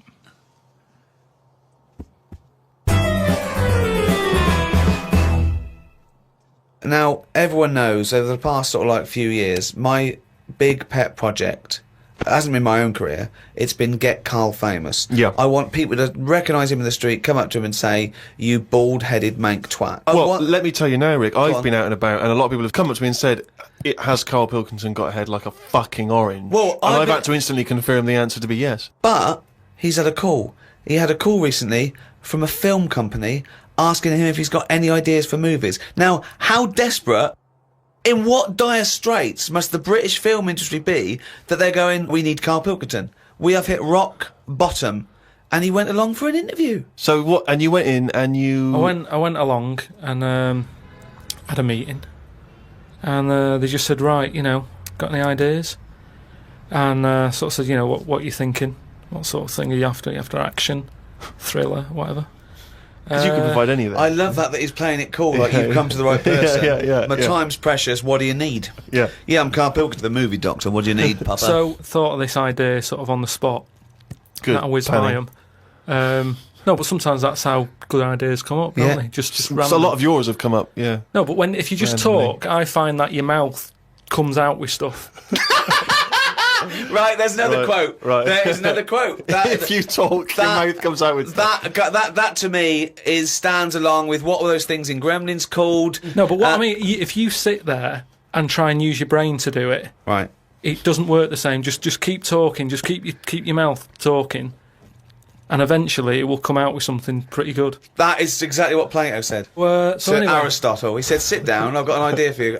Aristotle said, "Plato, what you go? Right, just keep talking, and eventually your brain will come out with stuff." so what I thought, I just started off by saying like actors' names and that who I thought should be in it, because then that's giving more. It's building. Right, Okay, so who who did did you you say? say? Who did you say? So I said, right, I'm seeing Clive Warren, That's Clive Warren. Who's Clive Warren? the one who was in Closer. Clive Owen. Clive Owen. Right, all right. Did they look at you I like you're a said fucking Clive. idiot?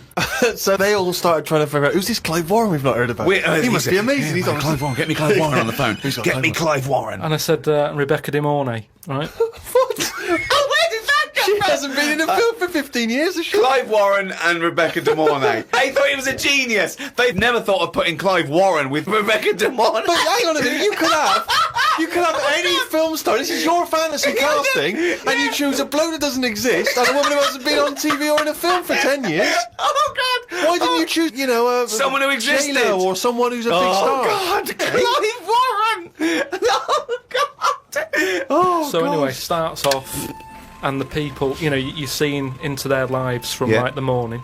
Yeah. So it's like a nice sunny day. Yeah. Radio's on. They're going about the day. They're having the breakfast. They're saying, "Oh, what we're doing tonight?" And you're thinking, "Oh, they've got a nice life." She's like, "Love you" and all that. Yeah. He walks out the house, gets hit by a bus. Oh, So Clive Warren's dead. I don't know if Clive Warren would take that part because he ain't got much to do, has he? No, I don't. If I know Clive Warren, And I think you do. I think I do. Carry on. So he's hit by a bus, so he's So dead. he's hit by a bus and that. The titles come up. Oh, It's got yeah. you, right? She's Starring devastated. She's Clive Warren. fed up. She's devastated and that. Doctor says Clive's dead. Who's playing the Doctor? Jack Nicholson House. What's that fella who was in Independence Day? Will Smythe. No, the old black fella. Morgan Freeman. Yeah. Yeah. Get him in. He's Morgan the Freeman, doctor. yeah. He says, "Your husband's dead." She's like, "Oh God." What happens then is he says, "But listen, what we can do now, we can take the brain out." Right. Right. And a fact that I'd read that day before the meeting. This isn't in the film now. This is me. Right, but Right. luckily, I you read a fact. thing about how the brain can run on half of it. You've actually got a full brain, Some run it of on us have. half. So this was in my mind still. Well, half your mind, yeah. So I said, what happens is Morgan Freeman says, "Been working on this. You can run your life on half a brain." Right. She's sort of a bit like, "What you tell me this for now? My husband's just died like 20 minutes ago." Yeah. And he goes, "Yeah, but if we're going to do this, we've got to act quick." She's like, "Do what?"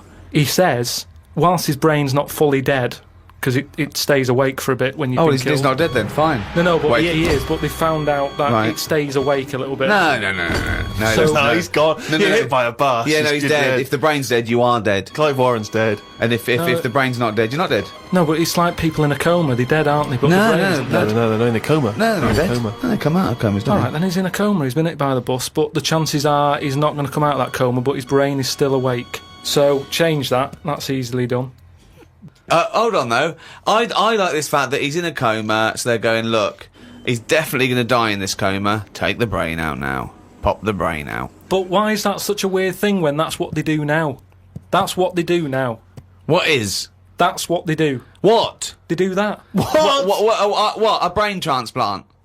No, but when, like, how I've signed that donor card, Yeah. like, if anything happens to me... No. they've There's got the no lot. such thing as a brain donor.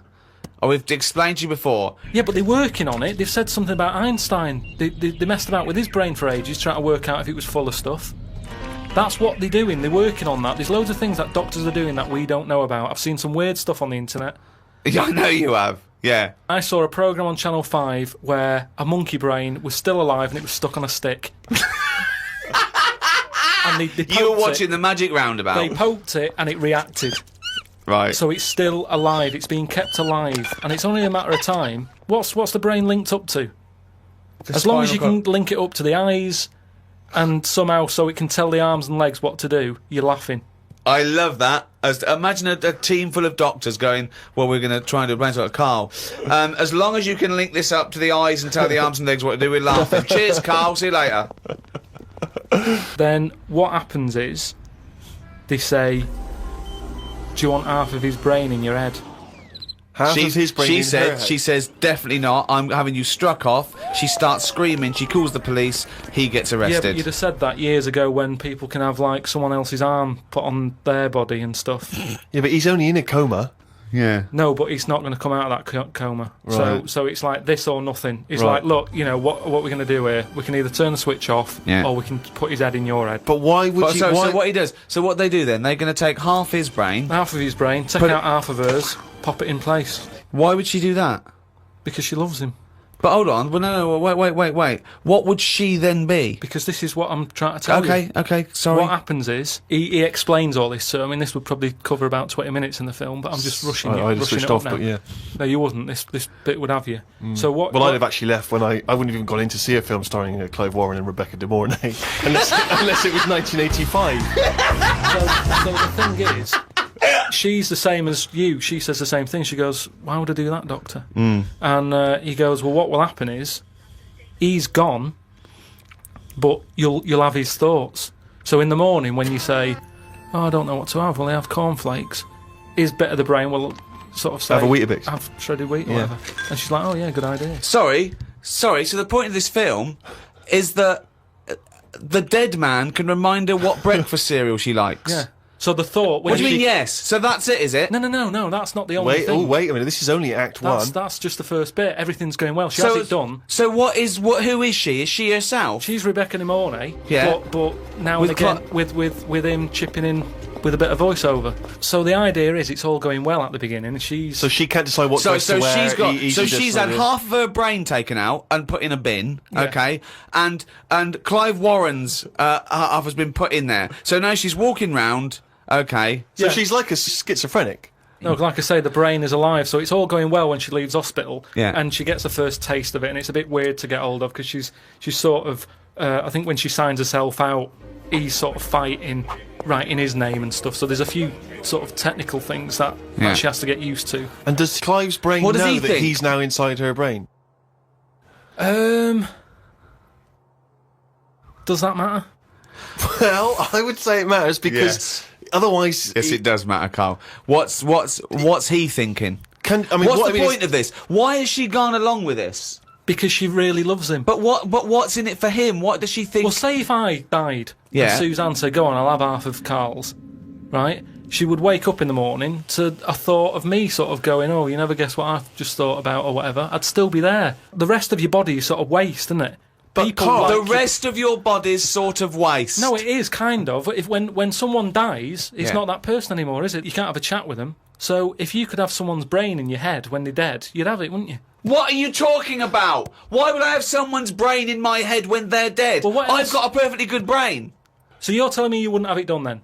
Of course I fucking wouldn't. I Why can would also categorically state I wouldn't either. Yeah, but you're saying that now, but once you're in that position that someone who, you know, you love and that dies, if the doctor said, do you want it? No! And you've I go, no! It's madness! I don't think you It's would. madness! All right. So, tell me a typical bit of dialogue. Well, we've done the breakfast scene. that was dynamite. Yeah. That's fucking Oscar winning. Yeah, can we do lunch? There may be, like, at the funeral, because even though the brain's still alive, they still have the funeral, and you can have, like, a funny bit where they stood around the grave, and, like, there's some relation there who he doesn't like, and she can start laughing, and the family are looking at her going, why is she laughing? Yeah. And she's sort of laughing, and he's saying something a bit rude, going, look at her head. Do you know what I mean? Yeah. Looks like a Stuff on the fucking family. Yeah. Little cameo for you. Yeah. And so you have all that, and people are sort of liking the film, thinking, oh, it's quite funny, this. Yeah. And then you hit them hard. It's the most ludicrous idea for a film I've ever heard. It's the maddest. Honestly, it really is the ramblings of a mental case. I have to say though, I am hooked now. I want to know what's going to happen next in the story. Then what happens is, she hears the voice go, Leslie, where are you? Something. Right? Her name's not Leslie. No. No. So she's thinking, who's Leslie? Yeah. So in her mind, she's going, who's Leslie? He's going, oh, So he's thought, hang on, I've let something slip. I've here. let something slip. So she's going, answer me. Oh. He goes quiet on her. Oh! So He was having an affair. this is the thing. So she's trying to hunt down Leslie. Leslie. And he's got to stop her thinking it. Then what happens is, I mean, you know. Where your legs? So he's got to hunt down Leslie. So she's got to hunt down Leslie. It's a woman, is it? Another Leslie, or It's is it a another bloke? woman. Right. But what happens is, I mean, without ruining the end for everyone, what What sort of happened is. Oh yeah, because we don't want to ruin it for them because this will be filling the multiplexes in no time. No, it's the greatest love story ever told, set in a head. But listen, let's just get to hang the on a end. sec though, Carl. I don't. Yeah, you've got to tell us the end. I don't think you can let people No, come on, listening come on, what's hanging the on end? waiting for the film. Just let your mouth talk. Right, so what I said was, maybe what happens is, his brain is more powerful than hers. Right. How is there power? Why is there no power involved? What I mean is, her brain was running the rest of her body. Now he's His taken brain, over. that gets more powerful and overrules her body. Okay. Yeah. She then fancies Leslie. So it's a lesbian hold on, film. this is building up to a lesbian love. What the? Well, it's what? trendy, isn't it, that? So just have a bit of that at the end. And So hold on. So he overpowers her. So she is now a lesbian. What's Leslie getting out of this? Why does Leslie think? Hold on. Why is my Because- dead lover's wife coming on to me? because this is what I'm saying to you, is relationships, it's the love of two brains. Right. Okay. Again, can anyone a out there? Can we strapline. make that into it? That's a quote. The relationships is a love of two brains. Well, it's now he's got something there. He's got something there. But my point is this: why is Leslie suddenly turned lesbian?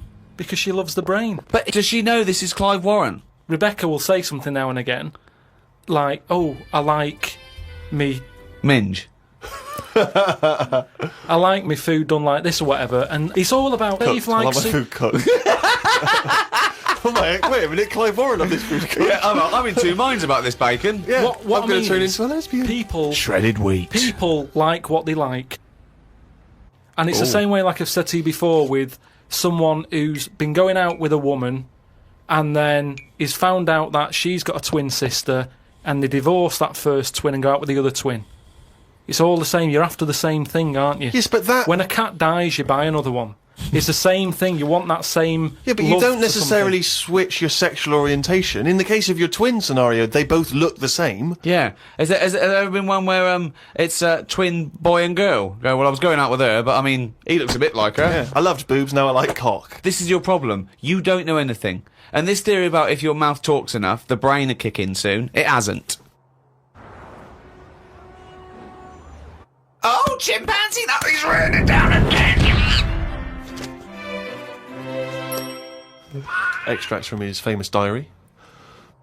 Box jellyfish, crocodiles, snakes, blue ring octopus, red-black spiders, funnel web spiders, great white sharks. Just some of the reasons that put me off going to Australia. Every creature is bigger and angrier than anywhere else on the world. I put it down to two things. One, it could either be because spiders and snakes and the like normally hide under rocks. The Earth is one big rock. Australia's at the bottom of the big rock, and they're trying to hide under it. Carl, valid, you isn't are it? a maniac. It's just thinking about it, thinking about where spiders go and that works, doesn't it? No. Why doesn't that work like a Because there's rock? no real upside down and bottom of the Earth, is it? It's all relative to what? It's relative to what? A map that you saw. Well, it's a coincidence, isn't it? No, right, okay, read on. I've heard that a lot of people go camping in Australia, which I think's mental. If I was to fly all that way, I'd want a decent bed. Plus, I wouldn't be camping in a place where there are killer spiders wandering around. I agree. I've only been camping a few times, and each time I was glad when it was over. The last time was last year in Lyme Regis. Yeah. When did you go camping in Lyme Regis? Last year.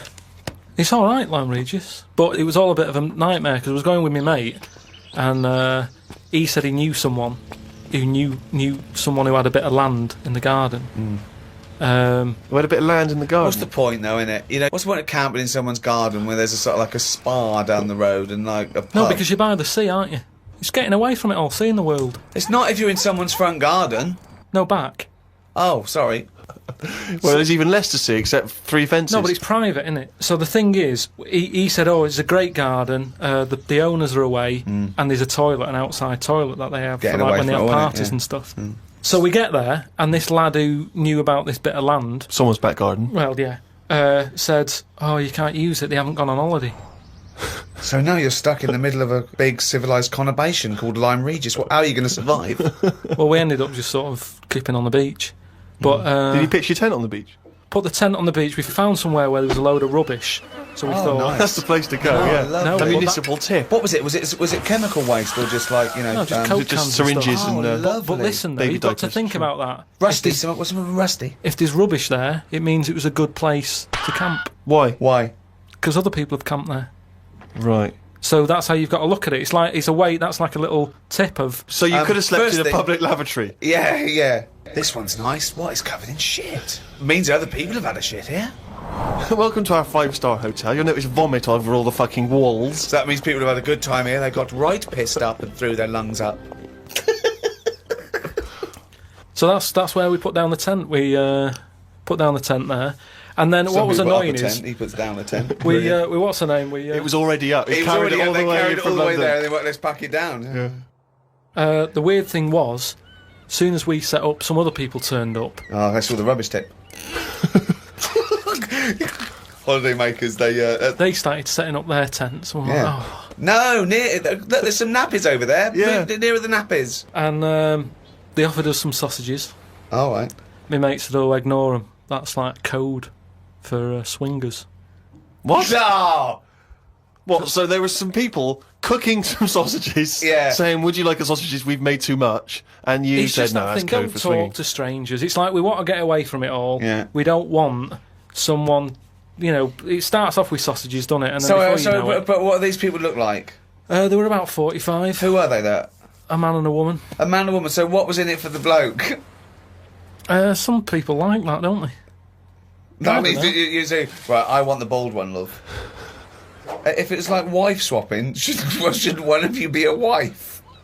No, but I don't know all the rules and that. But He's just got a real thing for fucking oranges. and we didn't want any sausages anyway, so we just sort of I said, don't believe sausages is a It's a code for code for swingers. Because eventually, how many times do they give someone sausages and they go, "Well, get your pants off," and they go, "Well, we just have some sausages." They go, "Oh, this isn't working, this code. But We why need would a better code." Why would we be being offered sausages? Because they're nice people and they're making sausages. Makes you wonder. Let's not trust these people. Let's move our tent nearer to the corpse. So yeah, that was the camping. September 30th. Going away with Suzanne's mum and dad. We're meeting them at Madeira Airport as they're flying in from Manchester. The plane was full and I had a headache. There was a baby sat behind us that was crying its eyes out for the whole flight. The mother of it said it was upset because its ears were hurting. So were mine.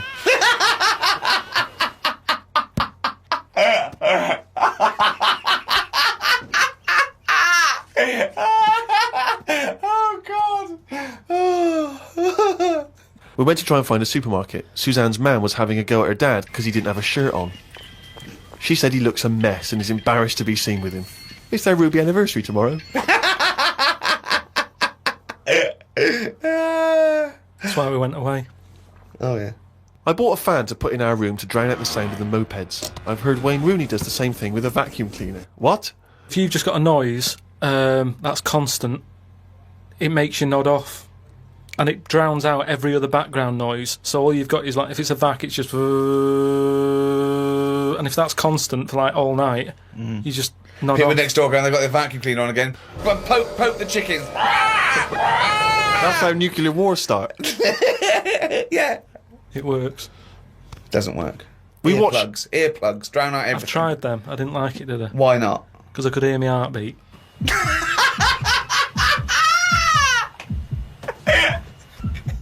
Oh, you're such a strange little creature.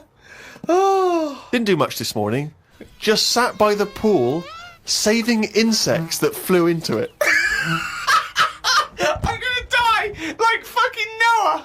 That's crazy. Nothing good. How were you saving them? Did you wait for them to hit the water, then fish them out, or you grab them in the air? Stuck my finger on the top. They grabbed on, lifted it off. And what, when some sort of insect lifeguard, you'd see someone land and you go, right, that's me, and you'd go in there.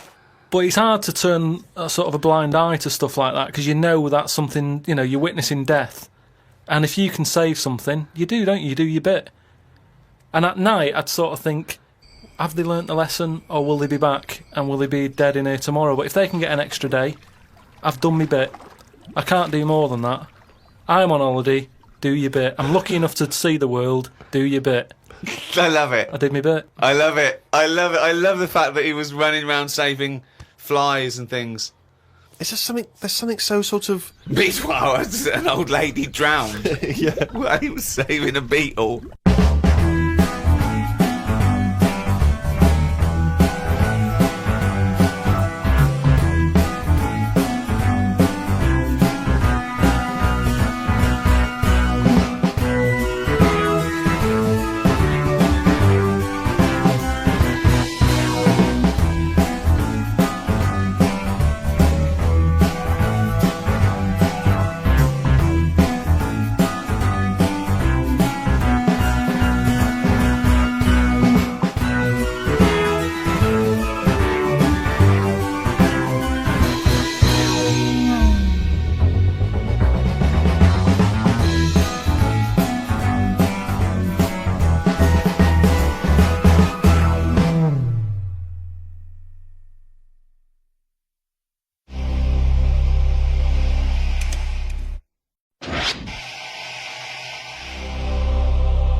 For the past few years, Ricky Gervais, Stephen Merchant, and Karl Pilkington have been meeting regularly for a series of pointless conversations.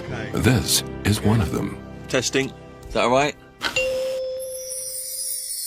Hello and welcome to the Ricky Gervais Show with me, Ricky Gervais, Stephen Merchant. Hello. And the little round-headed buffoon that is Karl Pilkington. All right.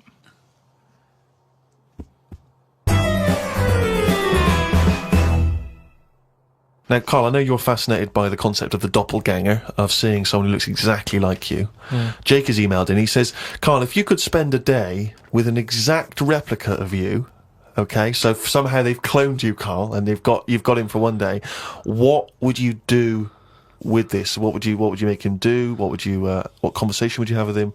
What would you do? Is there anything you could, how would you utilise him for one day? Well, they'd both say, I'm not bothered, and that'd be the end of conversation. What would do me head in is, does he think the same way, look the same way, Exactly dresses? the same. Yeah. How would I know which one I was?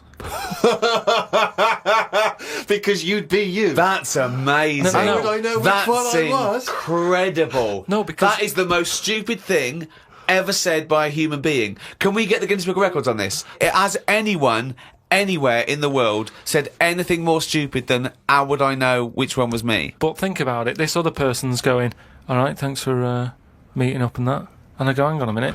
No, you came to me. And then Suzanne would come home and she wouldn't know the difference. And then suddenly you'd start doubting yourself. And you go, should I be leaving? Or, so how do I know if I am that real one, if he knows what I know? But you know who you are because you're experiencing But he'd it. be saying that because he'd say, yeah, it's a bit weird. But isn't it, you how know we the meet, truth, you idiot. Because How you would I wouldn't- know which one I was? So anyway, But bear in mind, What would you do? You could pass him off as yourself. What would you do? Would you play tricks? Would you, You could be in two places at once. would you do stings? Would you do scams? no, because it would only end up getting me into trouble, won't it? Because people won't believe that there's another one like me. Otherwise, everyone would be saying that when they get caught robbing. They go, oh, it wasn't me, it was my doppelganger. It can only... I wouldn't want it, to be honest. It's a bit of a headache, isn't it? Because he could be going off, going mental, causing all sorts of trouble, and you're going, will you pack it in? And he's going, what? What are you on about? But then that wouldn't happen, would it? Because he's being me, so he'd be sat wherever I am anyway. Because he'd want to do what I want to do. So, pointless. But I still wouldn't want it. It's unbelievable. That was a conversation with himself. That was amazing. That was like experiencing what it would have been like if there was two Karls. Yeah, He's having a discussion with himself. We could have left in that time and come back, and he'd be arguing still. What does this mean? Does this mean, though, that I could just sit at home and not do anything and just send me out on... Yes. And when he's seen something happen, I'm seeing it. No. You're separate people. You're separate people. But then he's not a doppelganger then, Well, is he? you're identical twins then. You found out identical twins and he's got exactly the same input as you. I mean, it's not a real question, is it? It's just a little... Again... But I said to you the other week about twins and that, how I wouldn't like to have a twin. It's all right when you're a kid, but unless you're a Siamese twin, even they don't even look alike, do they? They're just stuck together. You don't go, oh, don't they look like each other? They have different haircuts. They don't carry that thing on, do they? That normal twins do. Like normal twins, the mums say have the same haircut, wear the same shirt. Siamese twins never look the same. They've just got their arse stuck together. Again, it's a dialogue in his own head. It's unbelievable. Okay, Karl. This is a logical conundrum. To a certain extent, there's a little bit of lateral thinking because, but there is only one right answer. Now, the pressure here isn't to get this right.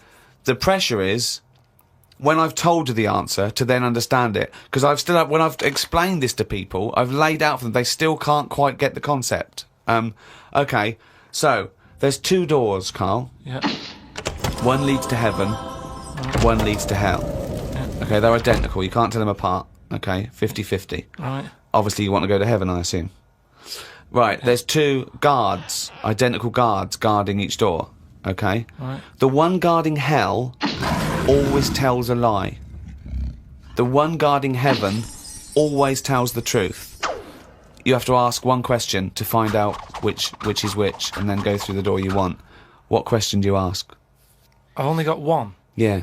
And what, one to both? No, one to either of them. You don't know which one's which, though.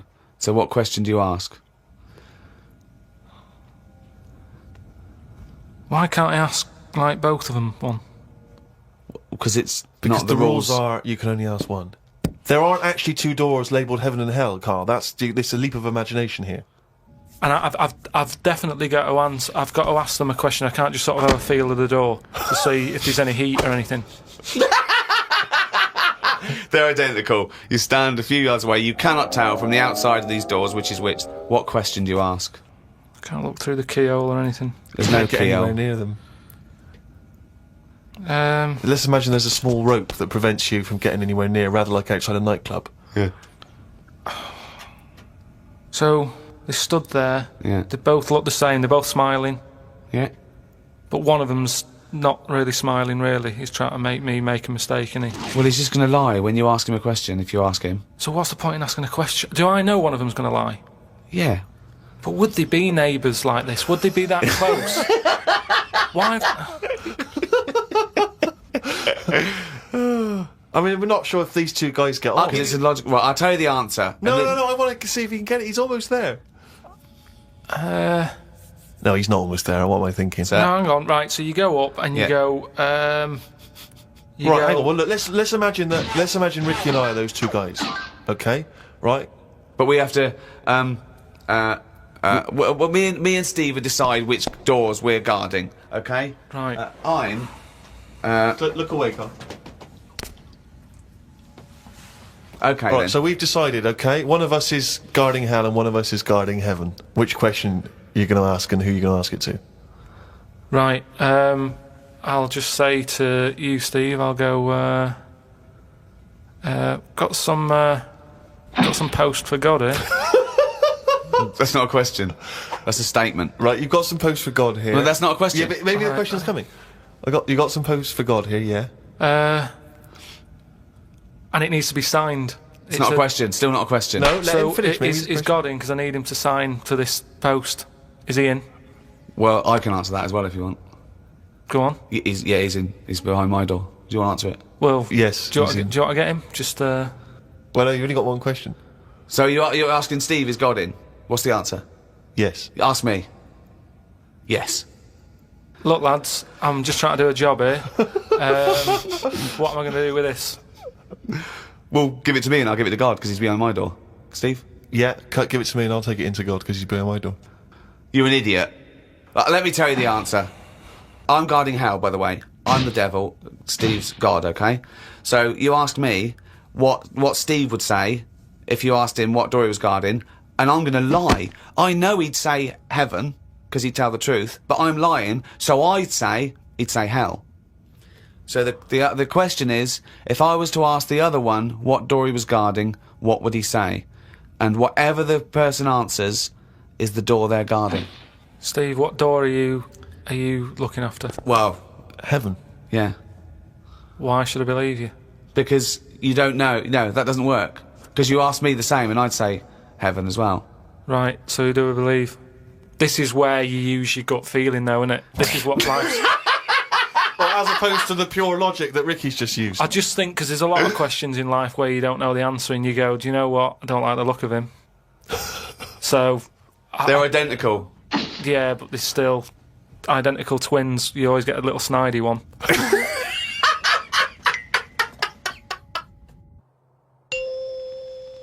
Oh, chimpanzee, that is written it down. That's the jingle there for Carl's diary. Here we are. Spoke to Ricky and his friend Glyn about art. I just don't get it. Ricky had some odd pictures on his walls. I don't have any pictures up in my flat because of the mirrored wall. But I can't say I'm bothered. The mirrored wall, we should just explain what that is. When you moved into your flat, there was an enormous mirror on one wall. Was that right? We just got this flat and, it's not a big flat, so I think the people who had it before us, he was a gay fella, right, which was a bit like, oh, so you've been doing with that mirror and that. But that was... What? No, just, just, What? What has he been doing with the mirror? Well, What's they're he just a been bit- doing? they're- Why- No, what? it's just because they're quite sort of experimental in it, aren't they? And I don't know. What do you mean? What do they do? Well, I wouldn't know anything about it, but go on. No, what do you want? What? No, I don't. Experimental in what What do you way? mean experimental? I just mean, they'd be doing stuff. What? Whatever they do. Chemistry. What? Have a chemistry set out. They were doing experiments. What? No, just doing what. Singing I Am What I Am and just checking out No, the each to dance their own. I'm moves. not having a go at anyone, but What? I'm just saying, like, they're doing what they're doing, which Carl, you're is not annoying as homophobic, well. are you? Because, You're not no, st- I'm not. I'm Well- not. This is why. Why are you worried about what a little gay fella was doing in your flat before you got it in front of a mirror? I wasn't worried about it. Why I are mean, you thinking about what he was doing? Why are you fantasising what a little gay fella was doing in front of your mirror in your... I'm not bothered. I'm just telling you why it was a bit odd that he had a mirror in there, right? But forget the history. But you've got a mirror in there now, haven't you? No, because what I did was I was going to take it down, and I thought, oh, it's a bit dangerous. This, it could crack and Because it's the fall on size me. of the whole wall, isn't it? It took up a whole wall, Right. So like when he's moving about everywhere, he's got a good view of it and that. But he's got this full wall of mirror, and I thought I can't take that down. And I thought, what can I do? So I've just put wallpaper on it, Brilliant. and it looks all right. You wouldn't know, what have you? But it means that I can't put any pictures up. That's all. That's all I'm saying. 'Cause I've got a nail in it. And what don't you understand about art? What about art don't you understand? The concept? Specifics? No, So- that's like when we were in London having a shop around at Christmas, and there was that picture of fruit for 700 quid. It's like, well, just get some fruit. You know what I mean? You can get some real fruit for 3 quid. Yeah. I understand that, but don't invent cameras then, one or the other. Do you know what I mean? That's what annoys me. Someone invents something, and then they go, we've got to invent something else. Like the abstract thing. Why has someone gone, oh, I can't have paintings anymore because... What do you think of Dali? Going, melting clocks and stuff? No? I mean, the first one was all right when he did the first clock, but then all the time he's just like, oh, I'll draw something and it's got a melting clock on it. I'll do a sheep, put one of them on it. Have you seen his lobster telephone? That annoys me. Why? Because I think what annoyed me more with that is when I heard about how it happened, he had some artist mate round, right? And I don't know what happened. They were okay. they were eating. That's a hell of an anecdote. No, but they were eating. They were eating some food and what have you. Yeah. Lobsters? And they were eating lobster. All right. And That's handy. I don't know, the other artist, whoever it was, sort Telephone? of started saying, "Oh, you and your clocks" and all that, right?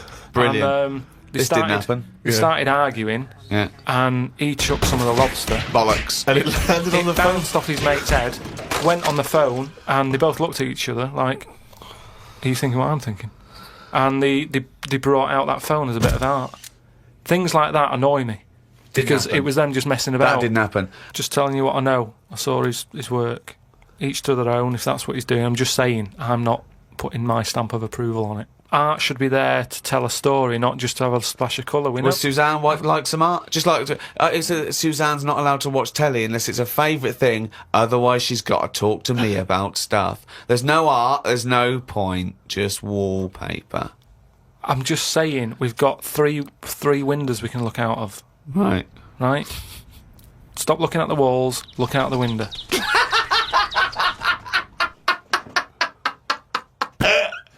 My mum phoned and said that my Auntie Nora, the classic Auntie Nora, wanted me to look on the internet to find out what the weather will be like in Spain at the end of November.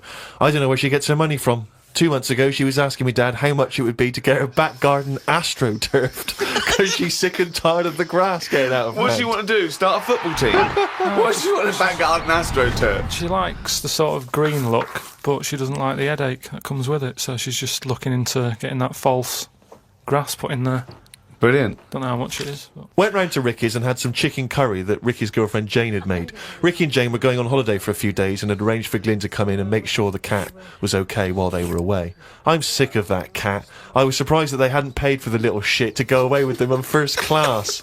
Blimey, getting a bit vitriolic in the diary. Why doesn't he like the fact that I've got a cat and I love the cat? Why? It's just everything in that house that you've got gets sort of special treatment, and it's a cat. And it What do you mean you annoys get me. special treatment? Sometimes We put food down for it, and sometimes it gets on our lap and we stroke it. You don't just stroke it. We're You not sending massage it. You massage its back. You go, no, you're stressed out. Well, You're no, it's stressed good. out." No, I'm not saying you stressed out. At no point did I say you stressed out. You said, "What the fuck are you doing for? Is it stressed out or something?" I like touching my cat. To be honest with you, I don't like Ricky's cat. I can't believe Because every time I go around there, it comes straight from the Goonies. But it's like the lizard thing you've got. It's just sat there. You've bought a big box, right, to be in, Right, And the one, last it's a salamander, so it's an amphibian. It's Yeah. not a box, it's a big vivarium. Yeah, but what I'm saying And is...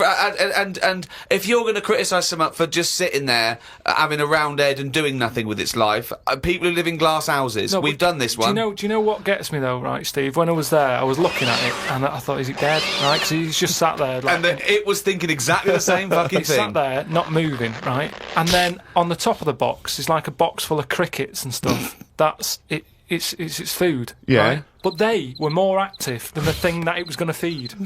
Get rid of the lizards. Keep them in there. More entertaining. Don't understand it. A few months back, a girl who was having a kid showed me one of them scans of the kid that was in her. That's science gone mad, innit? I couldn't think of anything nice to say, as it looked like a frog. Do you know why we've got to that point? What? Why have we got to see something that young? Why? Because people can keep an eye on the progress of the baby in the womb. Yeah, but why are they printing it out and stuff? Surely that's for a doctor to see.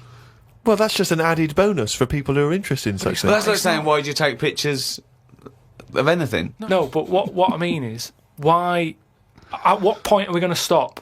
Are we going to start sort of X-raying the fella's testicles and saying, well, there it is at a really young age?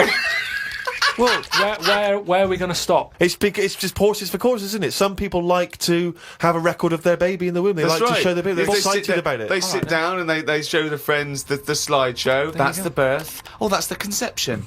Oh, look, Ron's going a bit mad there, isn't he? But why do I need to see this? This is what I'm saying. It was an awkward situation because she was happy with it. I was like, oh, God. You know what I mean? It was an odd-looking thing. I couldn't say, oh, it looks like you, because that would be a diss. Well, Rick, you're not the only one who's been away. I know you've been off working, but I, at long last, have taken a bit of leisure time. Go on. And you've probably heard of the Rio de Janeiro Carnival. Only one of the hottest, events in the world calendar. Yeah. Imagine me down there. Oh, Rio, God. you can imagine, did not know what hit it. Oh, God almighty. Imagine, were you like Paul the Party Animal Park? He would not have been able to keep up if he was with me. God, what did you do? What did you get up to? Oh, let me tell you right now. Day one, I almost drowned. Day two, I got a foot infection and spent the day in the hospital. And the rest of the time, I had diarrhea. So that was a hell of a time. Carnival. Yeah. I did. I was able to watch some of the carnival on TV, and it looked brilliant. It looked Did it? amazing. I didn't actually. It was difficult to make out because the TV wasn't actually in my room. Because in an effort to save money, I wasn't staying in a hotel.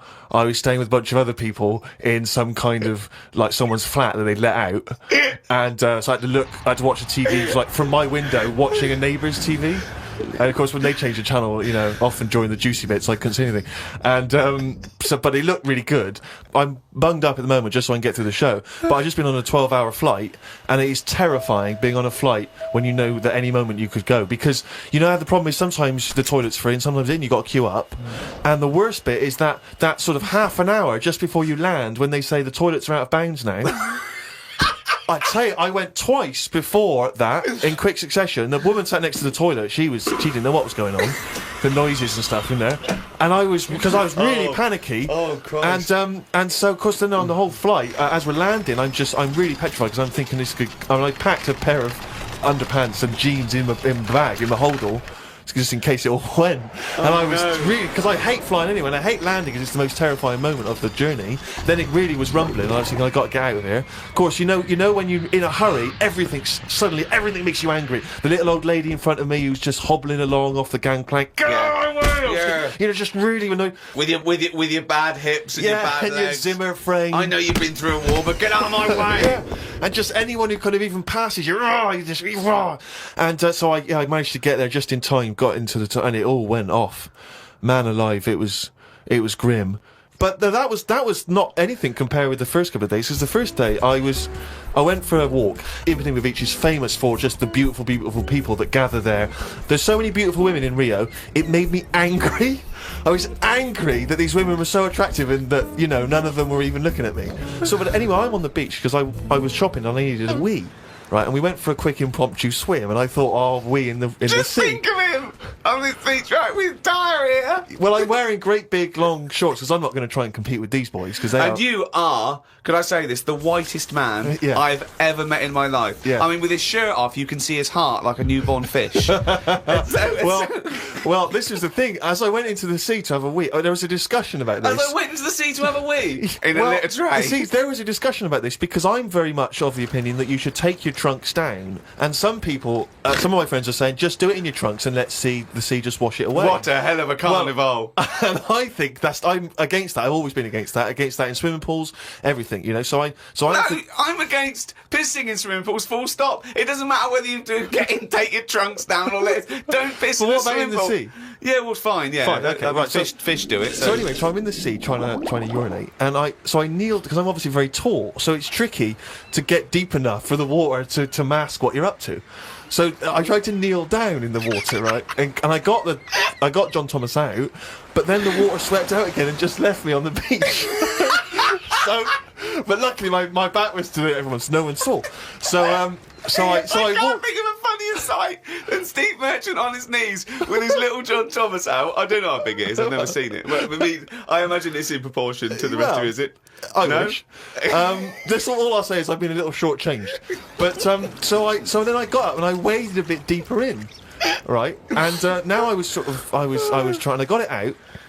But what I didn't realise is that the waves just off the beach are really just uncontrollable. You never know what's going to happen. So suddenly I see this giant wave coming towards me, crashing towards me, and I got the cock out and everything, and it grabs this wave, comes over me, and lifts me up, flips me up in the water, right? And I'm floundering around. I can't see anything because, of course, I had to take my glasses off to go in the sea because I didn't want to lose them. Oh, God. So I floundering around, and I'm genuinely getting scared because as I try to get into shore, the wave just pulls me back again. So I'm waving to my friends on the beach. But With everything? Well, what I don't realise is that because I'm not wearing my glasses, I don't realise that I've been dragged along the beach some way, and I'm not actually waving to my friends. So there's like a bunch of these beautiful women on Ipanema Beach watching a pasty white man waving with his cock out.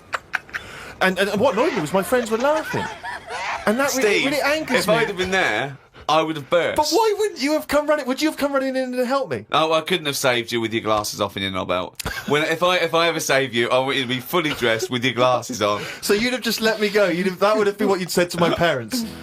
He had his knob out and his glasses off. There was no way I was I going to... can't think of a funnier sight. Oh.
For the past few years, Ricky Gervais, Stephen Merchant, and Karl Pilkington have been meeting regularly for a series of pointless conversations. This is one of them. Testing. Is that all right? Hello and welcome to the Ricky Gervais Show with me, Ricky Gervais, Stephen Merchant. Hello. And the little round-headed buffoon that is Karl Pilkington. All right.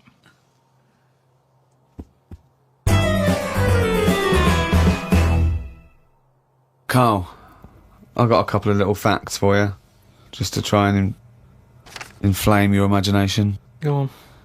Sharks are immune to cancer. Are they? Yeah.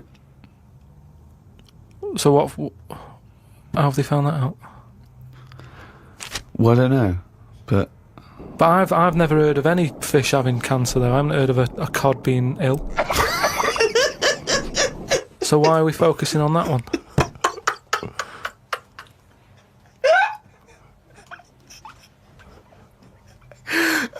Good point. Okay.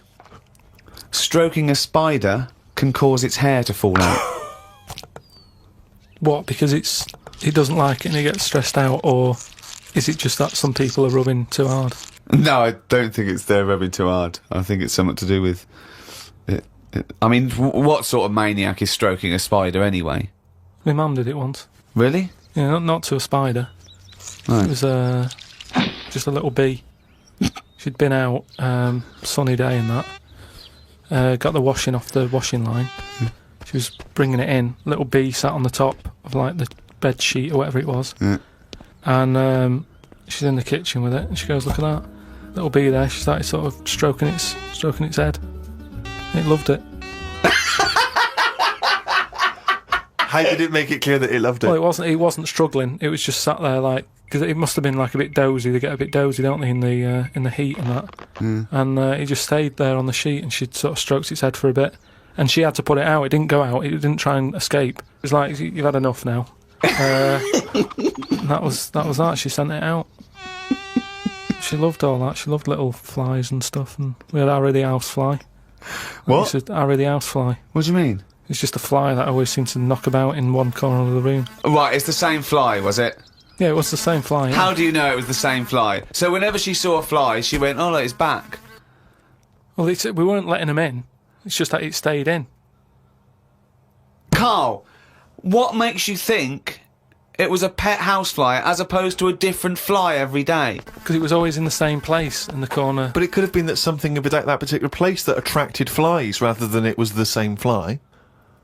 Well, I'm never worried about it. It wasn't harming us. It just always hung about.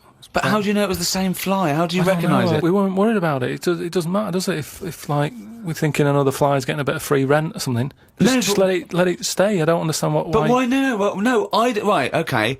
You're in a house, right? There's flies, okay? Not flies, fly. Why do you think it was the same fly for all those years? Just because we haven't got loads of other flies. At no point was there a crossover period where there's two, and it's like, hang on a minute, he's trying it on here. That's what I mean. It was always just one on its own. And we just thought, leave it, it's all right. I don't know why are you suspicious? Why you always think someone's out to do you? No. I don't know why you assumed when you see a fly every now and again that it's exactly the same fly. It just In fact, was. that it's Harry. The one in our house was the same one. How do you know? Well, all right, I don't, but at no point did I feel suspicious.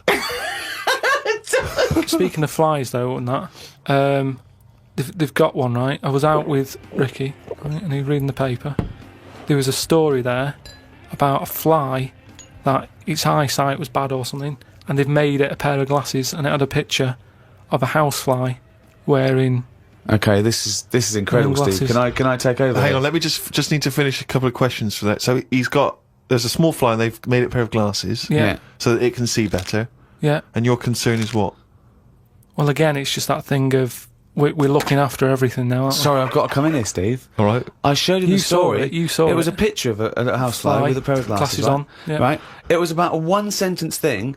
It was about how far technology's come. Yeah, And and a we're group helping of scientists flies out. using microscopy, right, and laser tools had, as an exhibition, shown that they could make a pair of glasses smaller to fit on a hat. They put it on there and they'd taken a picture of it, and it's on display. At no point was it actually, because the fly had bad eyesight, the fly was presumably dead, it was purely an art installation or a show of technology. I thought you were going to say, Rick, that you'd drawn the glasses on there. Yeah. And he believed it like, there's a bearded lady in this paper.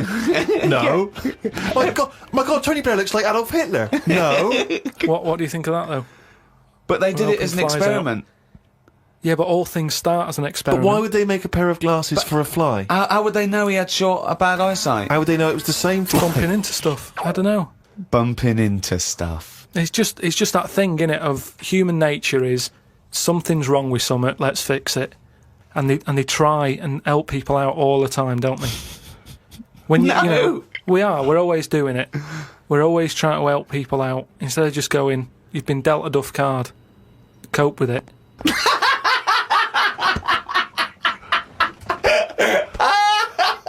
Came up with a good idea. We'll be the judge of that. I do it now. It's not a good idea. Okay. Okay. I'm sticking my neck out here. I think this isn't going to be a good idea. Okay. Thoughts? Well, I'm going to agree with you. I'm going to second that motion. Okay, let's see. Let's see if we're both right. See-through skin. High five, Rick.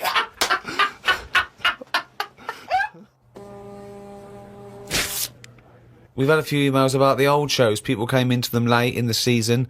Did I not tell you this? We had an email from an Inuit. Really? Yeah. I thought I'd mentioned this. Have we not mentioned this before? No. No, it was an email from a guy who said, I don't think he lives in Canada, I think, or somewhere else. I apologise if I'm getting that wrong. But I think he said he was half Inuit, and he listens to the show. Half Inuit? See, that's interesting, because I think it was so remote. I know I'm probably wrong now, but I think that those are so remote that I can't think where they're meeting people who aren't that are also Inuit, yeah. Oh, and who's going, other societies are going, I'll tell you what, I'm fed up, there's no action now, I'm going to the frozen tundra, I'm bound to meet someone there. Yeah. Where do they meet? Do they do online dating? What, Probably a lot of online stuff. what do you put as hobbies? Fishing? Yeah. Skinning stuff. Skinning stuff, yeah. What stuff to skin? Seals. Seals, yeah, sure. That's about it, isn't it? Why are they hanging about round there? Why aren't seals going, do you know what, it's cold, I'm sick of it here. It's windy all the time, what have you, and I'm getting a club on the head. Do you know what I mean? Yeah. Because they're meant to be quite bright in terms of animals and that, aren't they? Yeah. So why are they knocking about them parts? I don't know. Say, like, if seals died out, right, would that be a problem? We've done this. We've been through this before, Carl. Everything has a knock-on effect. Even a seal, that's sort of in between something already. It's between a fish and a dog, isn't it? I knew you were going to say dog. It's not between a fish and a dog. What do you think evolution does? I'll never dog? understand it. Maybe What do you mean it's between a fish and a dog? I'm just saying it's. It was a perfectly evolved mammal that re-entered the water, I imagine, and then got streamlined. And I mean, it's between a fish and a dog. But why not have one and the other? Why not have, like, you've got a dog, you've got a fish. No, it's not Anything in the between a middle. fish and a dog. It's not between a fish and a dog. I don't know what between means. I don't know what... This is it again about saving everything all the time. What is it doing? What's it doing? Everyone's feeling sorry for him all the time. Save the seal and all that. What's it doing? Why are we saving it? Let's just ask that question. What's it doing? I don't know what to say. It's between a fish and a dog. Out of all the people in the world to have a chat with, do you know, what's his face? That German doctor. Which one? The guy that displays the human body? Guns Traven or something. All right, yeah. Well, I don't. Is he a proper doctor? Because it's just that it's always. I mean, I could cut a body up. I never see him sort of put it back together. Is anyone keeping an eye on him? Sort of going, well, who is he actually? I'm sure he is a proper doctor. I mean, he doesn't answer everything. Like, he doesn't say. I don't understand why the intestines have to be that long. I don't know why it just can't go from the throat to the belly, exit straight dark line down, out the arse. You must know. Well, no, because the way he dragged it out and it was like miles long. Yeah. Pointless. No, it's not pointless. Just have a straight. Do you know what I mean? Straight. What are you talking about? Again, the evolution sort of worked this out for us. It really works. I don't think you're going to improve on it. What I mean is that's probably that long because years ago they were eating dinosaur, and that might have took a lot of indigestion or something. I don't know how chewy it was. It might have been quite fatty, dinosaur meat, and it needs to go through all that. Now we're eating like yogurt. So I mean, we don't need anything that is doing that much work anymore. All the food is mashed up.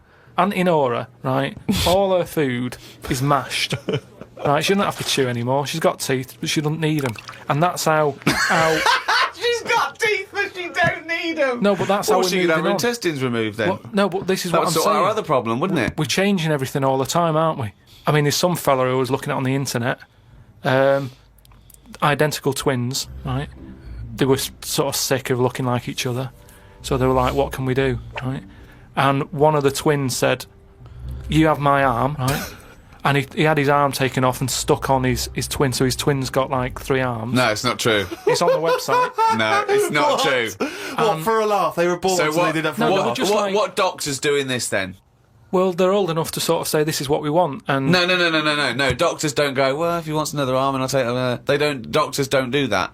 What sort of practice is this doctor going around and go? Dr. Jekyll. I mean, Carl, think of what you're saying. but where would he have stopped? Can you put his head on my knee? It's up to you. No, but Sign this. If you sign this, you give my consent. but we, it isn't What do you think these doctors are doing? just to do as they're told. They don't do as they're told. They do if someone wants it, and twins sort of it can get you down, can't it? Being a twin, because it's like Sorry, what would this solve though? I thought you said he gave one of them a bigger nose or a beard or 2 front teeth to make him look different, right? Not. I'll tell you what we could do. Go on. Would you like one arm? Go on. What are you thinking? Well, me 3, you 1. Therefore, not twins. Novelty. I mean, you are a mental man. But they can do it now, can't they? There's no sort of there's no line drawn anymore. They don't go, "You're crazy. We're not going to do that." Yeah, in Saw 2, not in the real world. No, they but- don't do things like All right, this. there's another bloke, right? I don't know the sort of full ins and outs of it, Go on, you surprise me.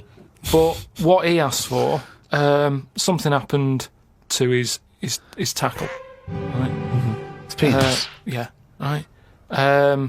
So he was at the doctor's, and they were like, "Oh, what can you do for me? It's a bit embarrassing. I've got nothing down there." Right. So they were like looking at it, going, "Yeah." Doctor, I don't know if he started like rubbing his chin with his finger or something. Looked down. He's thinking, got an idea. You've got a lot of fingers. How many of them do you use? The patient's like, yeah, I see what you're thinking. They cut off one of his fingers, sewn that on to where his tackle is. He's happy. Well, that's different though, isn't it? Well, That's where they've really taken different. tissue. I know, but I assume they fashioned it into more of a knob than a finger. If you were doing that, use a sausage. I mean, why lose a finger for? Well, I'll tell you why. Because your finger has your tissue, your blood type, and therefore would graft near your testicles. A sausage is a thing that's made by a butcher out of offal, okay, that really can't be grafted onto any part of the human Yeah, but- body. That's why they very rarely use any meat products Yeah, but in surgery. I know, yeah. I mean, why not use a sausage? You're a mental case. I always remember this story when I was a kid about some bloke. He had throat cancer, right? And his doctor said, "Carry on with your life, right? It's not going to be that good, but just carry on. But don't eat meat." And he was like, "Oh, I love meat." It's like, yeah, but just don't, have your veg, keep yourself strong, but don't be eating that. Anyway, he was fed up because he loved his meat, and his wife was feeling a bit sorry for him one day. And thought, I'm sick of him looking fed up and that. All he wants is some meat, for God's sake, give him some meat. So she goes to the butcher's, gets him a big piece of like steak and what have you. He can't believe it. He's like, "Oh, brilliant, cheers for that." Anyway, he's got the meat on his plate, just about to tuck in, and the cancer comes out from his throat. What? No, it's something. I know it sounds really weird, but it's something that I was told about years ago when I was growing up. What are you talking about?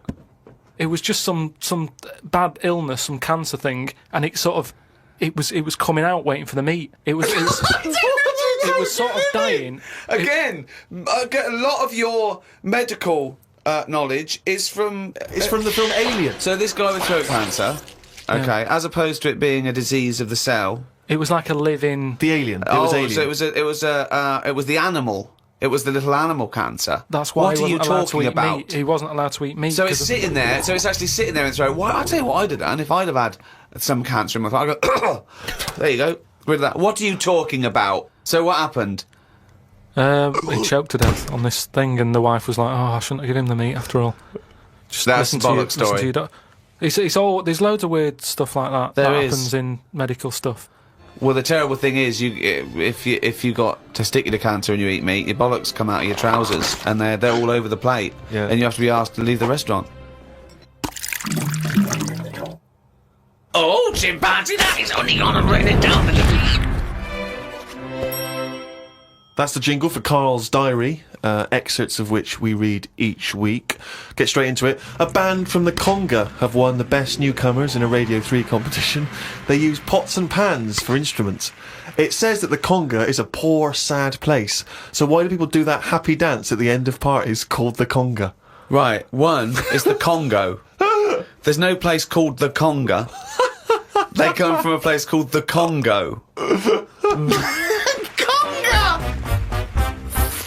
Now you're such a... Met Suzanne at Euston Station. I said I would sort out the tea tonight, so I called the curry house. The fella couldn't understand me. I asked for 2 poppadoms. He kept saying, how many? I kept saying 2. He still couldn't understand. I said 1 more than 1. He understood. When we picked up the food and took it home, there were 5 poppadoms in the bag. Oh, God!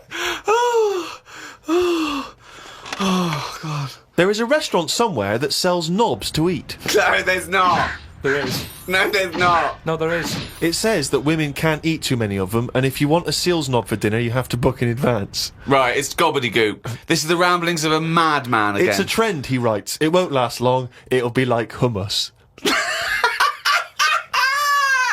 Called Ricky and asked what the difference is between the mind and the brain. Yeah, he did. That's a hell of a phone call to get. Unbelievable. Unbelievable. Ricky did explain, but I can't remember what he said. I wondered at what age you are when the mind kicks in. Okay. Ricky changed the subject and said there is an island called Spider Island. There's nothing but spiders on it. A bloke went to visit the island and said there was 1,000 types of spider in one tree. What do you think about that? What do you think of an island that's just full of spiders? I don't know, because you need spiders. I don't know what they do, but they say a world without spiders, like, wouldn't be good. But they sort of do something. There's something about if you did get rid of them all, it would have an effect. Well, of course it would. Get rid of anything, it'd have an effect. Not everything though. Like I've said, you know, jellyfish and what have you. Well, no. It's 97% water or something. Yeah. So how much are they doing? Just give them another 3%, make them water. And that's more useful. Give them another 3% and make them water. Oh, God. Went into the gadget shop today. It's full of stuff that we don't need. Gadget used to be a good word that made you think of James Bond with all his gadgets. The best thing I could find in the shop was a clock that ran on potatoes. We are definitely going backwards. I agree. Well, who cares about that? A little electrical impulse, so what? Had a night out with old schoolmate. Found out about more of the other lads I went to school with. One is living underground. What do you mean living underground? Not like a mole. Do you mean he's got a basement, or do you mean he digs a hole every night? My mate went to visit him and he said it had been raining really heavily and that, and it's all the rain's running in. What do you mean he went to visit him? He went down here? What's that? That's an hole in the ground. Yeah, come in. He just said, oh, come round to us, and he's living underground. What do you mean he's living underground? He's happy down there. He said it was really muddy and what have you. He said he won't be going back to visit him. I believe this, though. I believe someone he went to school with now lives in a hole. That doesn't shock me. You spent far too long with him, if that, now you're just happy to accept. I totally accept that. I'd be surprised if I walked round where he lived that there weren't more people living in holes. His dad wanted to throw his budgie on the fire. True. His budgie died, his dad said, let's throw it on the fire. I mean, his mum, what did your mum do? She just was worried about the other bird that was left, so she made it a bit of company by getting a rock, getting a feather off the dead budgie, sticking it on the rock, putting it in the cage. So, a man living in a hole is not unusual. that bizarre. Right, carry on. Watched a film about Hitler. Didn't watch all of it as it was subtitled. Can't be doing with that. Asked Suzanne if cinemas are full of deaf people when they're showing subtitled films. She said, shh, I'm trying to watch it. I said, what do you mean, shh? It's subtitled, I can make as much noise as I want. Yeah. She's a lucky, lucky woman. You must be a joy to watch a subtitled film. I mean, the concentration is up there already. It's not as easy as when you're hearing it, because you read things, but it's possible. If you had a buffoon going, I'm just going to sit here and make as much noise as I want, what's the point of that? Yeah. Do that in a cinema. Just walk into a subtitled film and go, right, everybody, let's all do the Congo. We're having our bathroom done. The bathroom man was round at 9 this morning. We weren't allowed to use the shower because it all had to be bone dry before we could use his waterproof filler.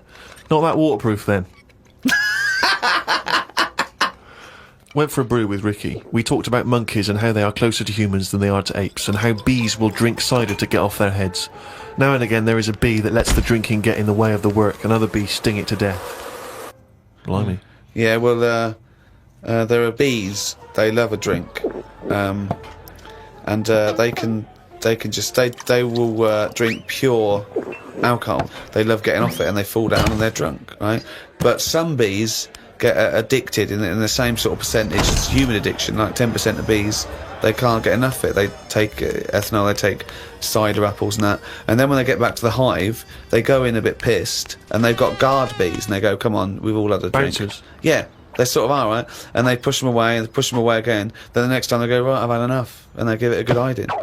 And Carl couldn't get over this. I saw his face, but I knew that he was thinking of that bee with sort of like eyes rolling around his head, a little bit belligerent, with his jacket on backwards. Yeah. You know, and the bouncer going, come on, son, we've all had enough. Let's move away, Yeah. move away. You're not coming in, right? You're wearing trainers. Yeah, you know, you're wearing 3 pairs of trainers, and yeah. I'm sick of it. You know. But what I did find out, because I went home and went on the computer trying to find out about drunk bees knocking about, they're not actually meant to fly. It's only because they don't know. Fly. Well, no, but they're if they were told that you're not actually designed to fly, they wouldn't bother. No, this is that thing that goes around that aerodynamically, on the face of it, looking at the size of the wings and the body proportions and everything, that it's a surprise that they can fly. Okay, it's not that. No one's ever told them they can't, and as soon as someone tells them you're not meant to fly, they all fall out of the sky going, "Oh, what are we doing?" Like in a cartoon. No, but it's something about the confidence and that. At the moment, nobody's saying It's nothing to do to with the confidence. There is no such thing as confidence in bees. A bee never loses its nerve. That's not why it drinks. Because what are you drinking for? I'm just not confident anymore. There's no point to turn to the bottle. I can't go up there again. You're an idiot.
For the past few years, Ricky Gervais, Stephen Merchant, and Karl Pilkington have been meeting regularly for a series of pointless conversations.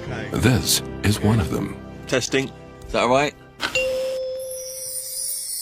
Hello and welcome to the Ricky Gervais Show with me, Ricky Gervais, Stephen Merchant. Hello. And the little round-headed buffoon that is Karl Pilkington. All right.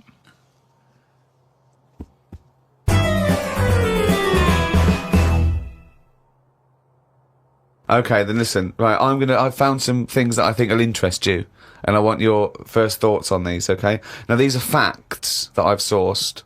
Okay. What's the actual topic? Well, you love animals, don't you? You're interested in animal Some facts. of them. I don't love them. Some of them fascinate me and stuff, but a lot of them also get on my nerves. I don't know how an animal can get on your nerves. They just do. Okay, then here you Right. go. There's a frog, Carl. Just a little frog, a poisonary frog, that contains enough poison to kill over 1,000 human beings. Why is it that annoyed? It's not annoyed. Well, why is it going about killing 1,000 people? No, it has the potential to. It has enough poison, it has enough toxin in it that could kill 1,000 human beings. But does it need that? Whereabouts is this? Where's it living? Rainforest, I think. And does it need that sort of power? Is it in that much? Is it getting threatened a lot? Is what I mean. Well, no, because it's saying, don't come near me, and it shows it with its colours. It's got the colours that say it doesn't want to be eaten. It doesn't want people to chew a bit, right, and go, oh, I'm an idiot. It's saying, look at my colours, don't eat me. You don't want to come near me. But then why give it bright colours? Because now it's standing out. Yeah, and it's going, don't eat me. Yeah, but make it a colour that fits in, like camouflage. Why make it orange? Of course it's going to stand out, and then they'll attack it. And then it'll turn around and bite and kill 1,000 men or whatever. No, it doesn't bite. It's the fact that if you were to eat it, you would die. Yeah, but who's going to eat it? Well, things that eat frogs. The French. And they go, sacre bleu! You have killed me and 999 of my friends. But why is everything, like, surviving like this, though? I thought it was all about survival of the fittest, not the one who looks the hardest. Well, but survival of the fittest is whether you're chosen or not by nature. No, but I'd survive if I could go about killing 1,000 men at one bite. It's not fair. It doesn't bite. It's well, whatever. If it licks you or whatever. But no, not if it licks you. If you lick it. Well, I'm not going to lick it. It's not going to happen. I will not be licking a frog. So it's of no danger to me. So I could still kill it, and there's no chance. At no point am I going to lick a little frog's head. Not when it's alive or when it's dead. I love the fact it's all about you. It's all about how it relates to you. And he's annoyed that they're getting away with something. He doesn't like any sly animals. He doesn't like animals hiding. Then he wants them hide. He doesn't want animals killing things. Then he wants them to kill things. He doesn't know what he wants. When they say survival of the fittest, they don't mean that, say, lions have been working out in a gym. It means the fittest gene pool, and the fittest gene pool is a gene pool that's still around. That's all it is. You think that everything, slugs, cats, are all somehow their ambition is to be like us, or to have the attributes like us, that they can speak, they can talk, they can think, they can act. I only think that because when you see people with these pets, lizards, cats, whatever, they treat them like the humans. So I think if you do that enough times, they're going to start getting familiar with certain... Planet of the Apes. No, He's I'm thinking talking, of Planet of the Apes. Say like you with your cat, the way you talk to it, you give it a little cheeky massage and that when it's stressed out. No, you made that up that it was stressed out. I'm just playing with my cat, right? If anything, the cat is to de-stress me. So you're talking to your cat, Rick. Is it answering back much? How are the conversations going with your cat? Well, I have more intelligent conversations with my cat than I do with him. Yeah, here's one, right? When my gran died, right, she had this rubbish dog, right, and that's all we got left. It was called Fluffy, and like my gran looked after it in a way that it was treated like a human. Do you know what I mean? Had a little coat on when it went out and all that. Anyway, so she died. We get left it. My dad's like, oh, bloody hell, right? Before you know it, it was a wreck. Because we weren't sort of bathing it the way she bathed it. We let it out if it wanted to go out. It got covered in oil. It used to go under the car and everything. So it went from looking like this fluffy, poodle to just being a bit of a wreck. It got hit by a car. It ran sideways like a crab and all that. In the course of how long? A month? Probably about two months or something. Yeah. Now, so it went from being over-treated to just being treated like a dog. Yeah, but a dog isn't, is not a indigenous species anywhere. We sort of bred those from, but jackals change it. All I'm and saying wolves. is change it. Take away the dog thing. I mean, that lizard thing you've got... Salamander. It's still sort of treated as part of the family, even though Well, it it's does not. nothing. How is it treated as part of the family? Just the way, it's looked after, that big area that it's got to itself. We stick it in a case and feed it a cricket now and again. How is that like one of the family? It doesn't matter because it's in your flat. It is in Carl's family. It's in your flat, innit? And it's sat in that corner. I just mean, as time goes on, things get educated as they get older. How old's that lizard? You don't. How old is it? About 15 years old. Right. Now, it knows more now than it did when you got it because it's been in those surroundings. It's had its eye on things. It's 15, so presumably it listens to a lot of Linkin Park, goes on the internet a lot. No, but do you know what I mean? You've already proved your point. It's like that fella who kept hitting the dog on the head with a stick, Right, I've had- Pavlov, at no point did he hit a dog on the head with a stick. But he kept doing it, and eventually the dog went, I'm sick of this, and wandered off, didn't it? Pavlov Yeah, there. brilliant. Do you know what I'd like to do? A programme where you you paraphrase someone's theory. So Pavlov's first. We could do Freud. Give us, what do you know about Sigmund Freud, the father of psychoanalysis? Right, come on in. I don't know anything on him. Here's an interesting fact. If the frog annoyed you, this might annoy you. A blind chameleon will still change colour to match its surroundings. You're aware that the chameleon can... Yeah, whatever it sits on. Yeah. But then what happens when you put one of them on a mirror? No, does it get stressed out, or what? What's it copying?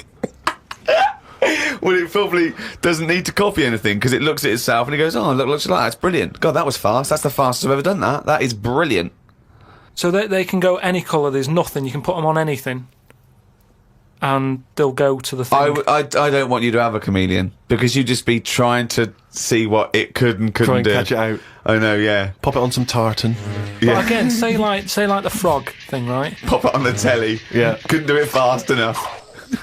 Why does the chameleon need that skill of copying a colour? Because at the end of the day, that's mainly sticking in the woods, isn't it? By trees, by grass. Right. Why can't it just stay green?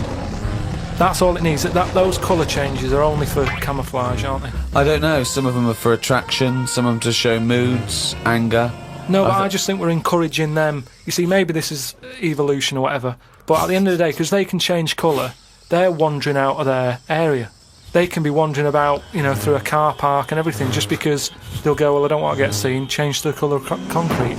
Whereas... Or into the colour of a Fiat Punto. But they should just stay green. Stay green, right? Stay in the woods and stay safe. I love this public information for chameleons. Words of advice for chameleons. Oh, God. Stay green, stay in the woods, stay safe, good night. Oh, God. Right. The only time a turkey whistles is when it panics.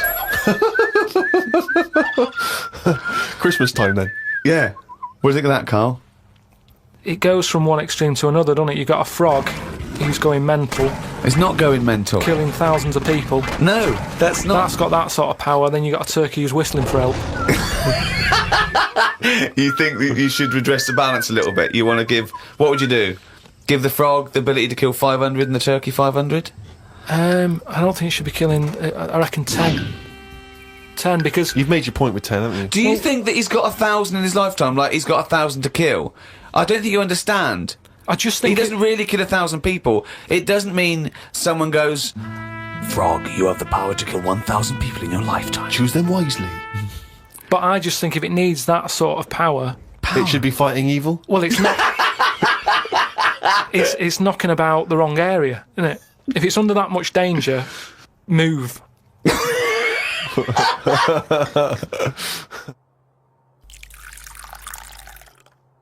I was thinking the other day about, your body and everything, because it is amazing, isn't it? How it works. Oh, yeah. Does the brain control you, or are you controlling the brain? I don't know if I'm in charge of mine. Nor do I, There's a surprise. Nor do I, No, do you know what I mean, though, by that? Does the brain control you, or do you control the brain? Don't you ever sort of think sometimes? Say if you're making, But 'cause you I are was the making, brain. No, but I was making a shopping list, right?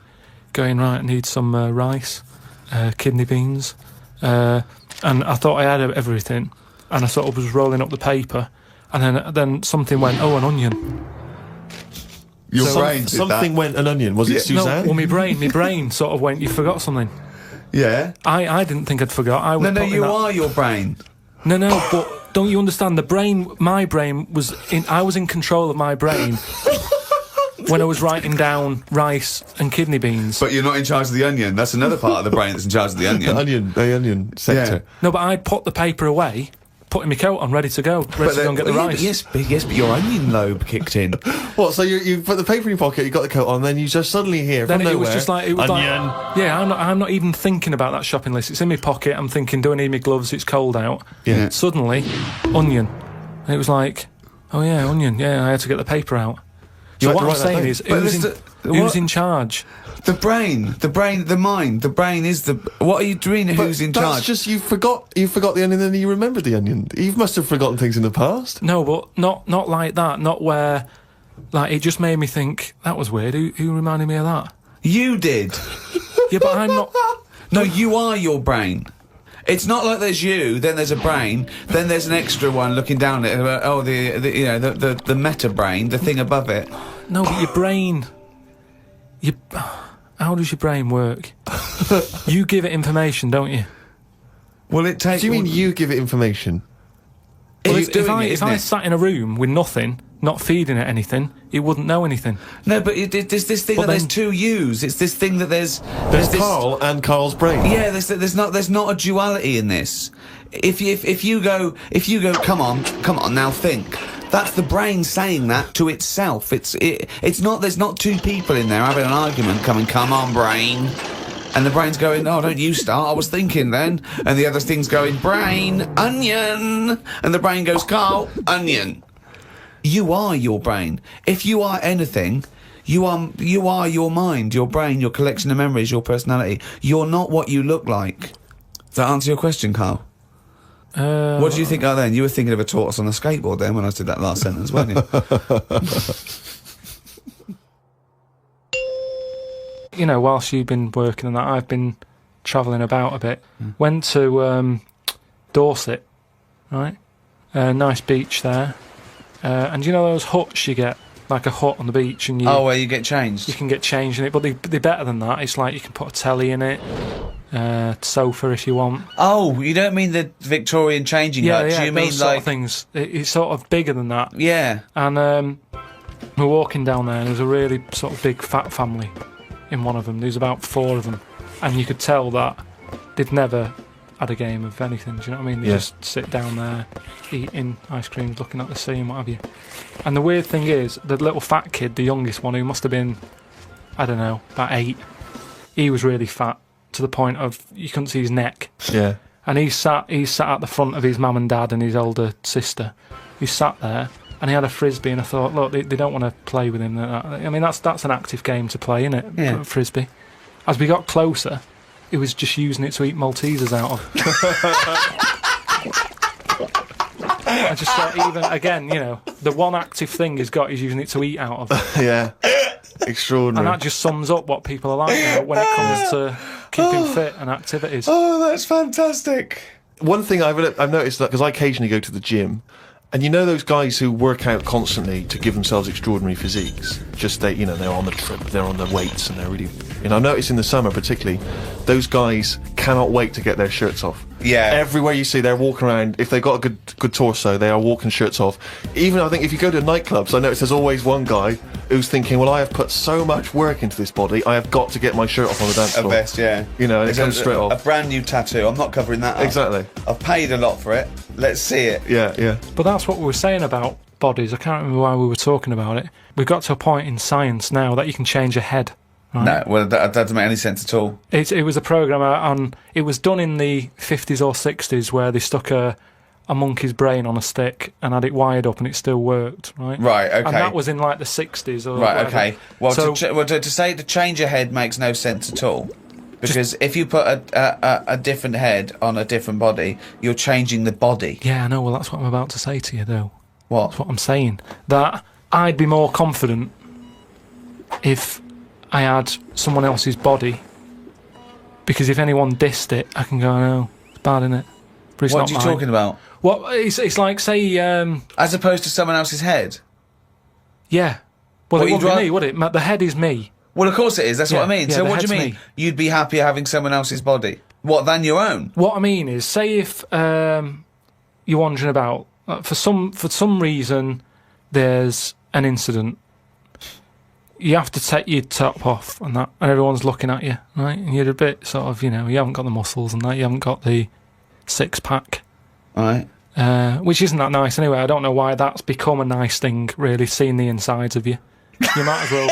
I mean, I know I came up with the see-through skin idea, but it's a bit weird, isn't it? You can see stuff. No, it's the muscle in front of the... No, it's not. It Sometimes is. you can It's see, not the- like, It's not the tubes. outline of your No, you organs. can't see tubes. You can see tubes and veins and stuff. Well, you can see veins. Yeah, well, I don't want to see that. That's why we've got skin over it. Is Well, what stop I mean. looking at naked men, then. Why- No, you but keep sometimes you can't help it because it's been hot, and like you say, there's people walking about with vests on and that. So anyway, what I'm saying is, say if some incident happened, I'm walking about with my top off. Right. Girls are laughing at me, right? Why? Dunno, they might. Yeah, go on. So they wouldn't look at your body, they'd all look at your head. So what I mean is, Yeah. rewind that, right, and imagine all that happens again, but I've got someone else's body. Right. Whose body? Just some fella who's died, and my body was injured, and they said, we've got a new body in. You can Right. have it. We'll Yeah. stick your head on it. Yes. Yeah. Now, say if They're laughing at you. they are laughing at the body, they're laughing yeah. at the body, Yeah. but at least I'd be able to sort of go, I know it's a mess, but it's not mine. At least I don't have to claim ownership. So all of this extraordinary technology that can make put one head on another person's body, so you can go, it's not my body. No. But And it's not your own. I'm not being funny though. So if you have a body transplant, right, and you're there, you're at home, naked, you look down, Yeah. lovely penis and a set of testicles, Yeah. right? What do you do with them? What do you mean? What am I doing with them? Well, do you like them? Well, you wouldn't mess about with them as much as if they were your own.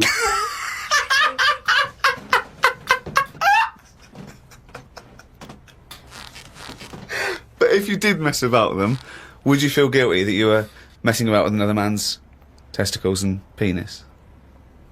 And it's the full body. Yeah. No, because they're not my hands either.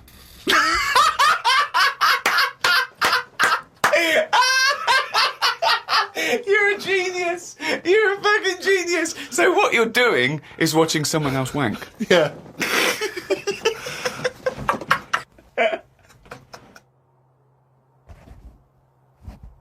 Oh, chimpanzee that! He's gone and written it down again! That's the ever-changing jingle for Karl's diary, excerpts of which we like to read each week. Walked through Covent Garden. There were 5 of them mimes knocking about. I don't understand why people take pictures of mimes. Everyone looks like a mime in a picture. That's so true. That's really true.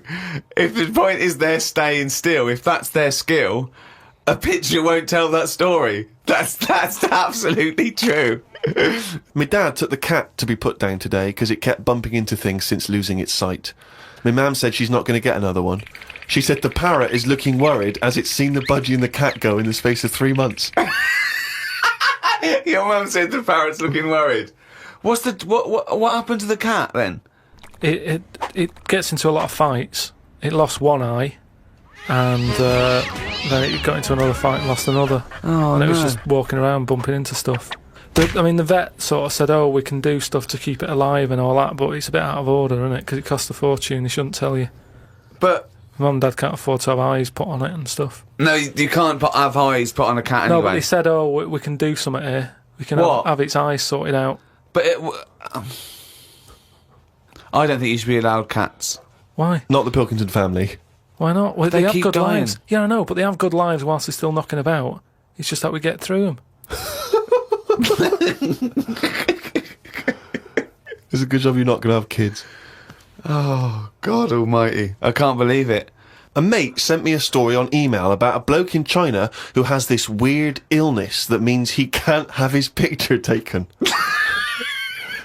That's not the weird bit. If he tries, his body doesn't appear in the photo. Don't talk shit. He has had group pictures taken and everyone appeared apart from him. Don't talk shit. The That's story bollocks. had a picture next to it of a family photo and it said he was stood at the back, but you couldn't see him. Right, he wasn't in the picture. He was in the picture. No, he wasn't in the picture. We've done loads of tests and stuff. No, on him. I haven't done loads of tests. This is bollocks. There's no way this is scientifically possible. What's his want? Yeah, now he's wanted. Just a white bit of paper up on the police wall. Have you seen this man? What man? If you see him, tell us. You're talking shit. Suzanne watched the film You've Got Mail tonight for about the 14th time. I don't think you could properly fancy someone without seeing them, unless you're blind. I think it's odd when blind people have affairs. Why is that odd? Just because most stuff is based on looks, isn't it? So you think once they've found someone, they're happy with them, stick with them. But no, it's not true. I mean, most things are based on looks. What I mean is when you first like meet someone and that. Well, initially it's only looks because you don't know them. So that's what I'm saying. But that's a ridiculous thing to say, isn't it? Well, no, it's just what I think. I'm not saying that's like facts or anything. I'm just thinking if you're blind, why mess about? You're still basing on it if it's only looks that people find. What? Yeah, I'm just saying. So why is a blind person messing about having an affair? Because I'm saying that presumably that blind person isn't basing anything on looks. I just all right. I mean, maybe that's not. I mean more like. Do you want me to cross it out? Shall I cross it out? Because it's just the same way. I think I put how people. I read something in a Sunday paper once with some bloke who was going out with some woman. He ended up going out with a sister who was a twin. If you're gonna have a change, have a change. Spoke to Ricky about trips to the moon. He was up for going just to see what the world looks like. I came up with the idea of a giant mirror on the moon that would reflect the world back. He had a few questions, but I had the answers. Yeah. He changed the subject. I won. Right. My first question was, how would you get it up there? He said bit by bit. That'd be a good mirror then, wouldn't it? I said, how big would it be? He went, you'd still need a telescope. I said, how would you get it on the right side of the moon, always facing the right? He went, what? He went, does the moon move then? I went, yes. And if we don't like the mirror on the moon, we can always wallpaper over it. It's Suzanne's birthday tomorrow, so I've got to get her something. I sometimes think it would be best if we didn't celebrate birthdays. I think people would live a bit longer if they didn't know how old they were. Age puts restrictions on things. She said something about wanting one of them posh badges to put on her coat. I will look for one later. I love the fact that around the time that you've got to buy Suzanne her birthday present, you think that birthday presents are a bad idea. Got up early, it's Suzanne's birthday, gave her the card and present. She was well happy with her posh badge. She wore it to work. It's quite nice to hear a moment where she was actually happy for once in your company. They always say when you get someone a present, you should buy them something they wouldn't buy themselves. Daft rule. I want something I would buy myself if I had the money. When I was young, me Auntie Nora got me a present I wouldn't buy myself. It was a t-shirt with her face on.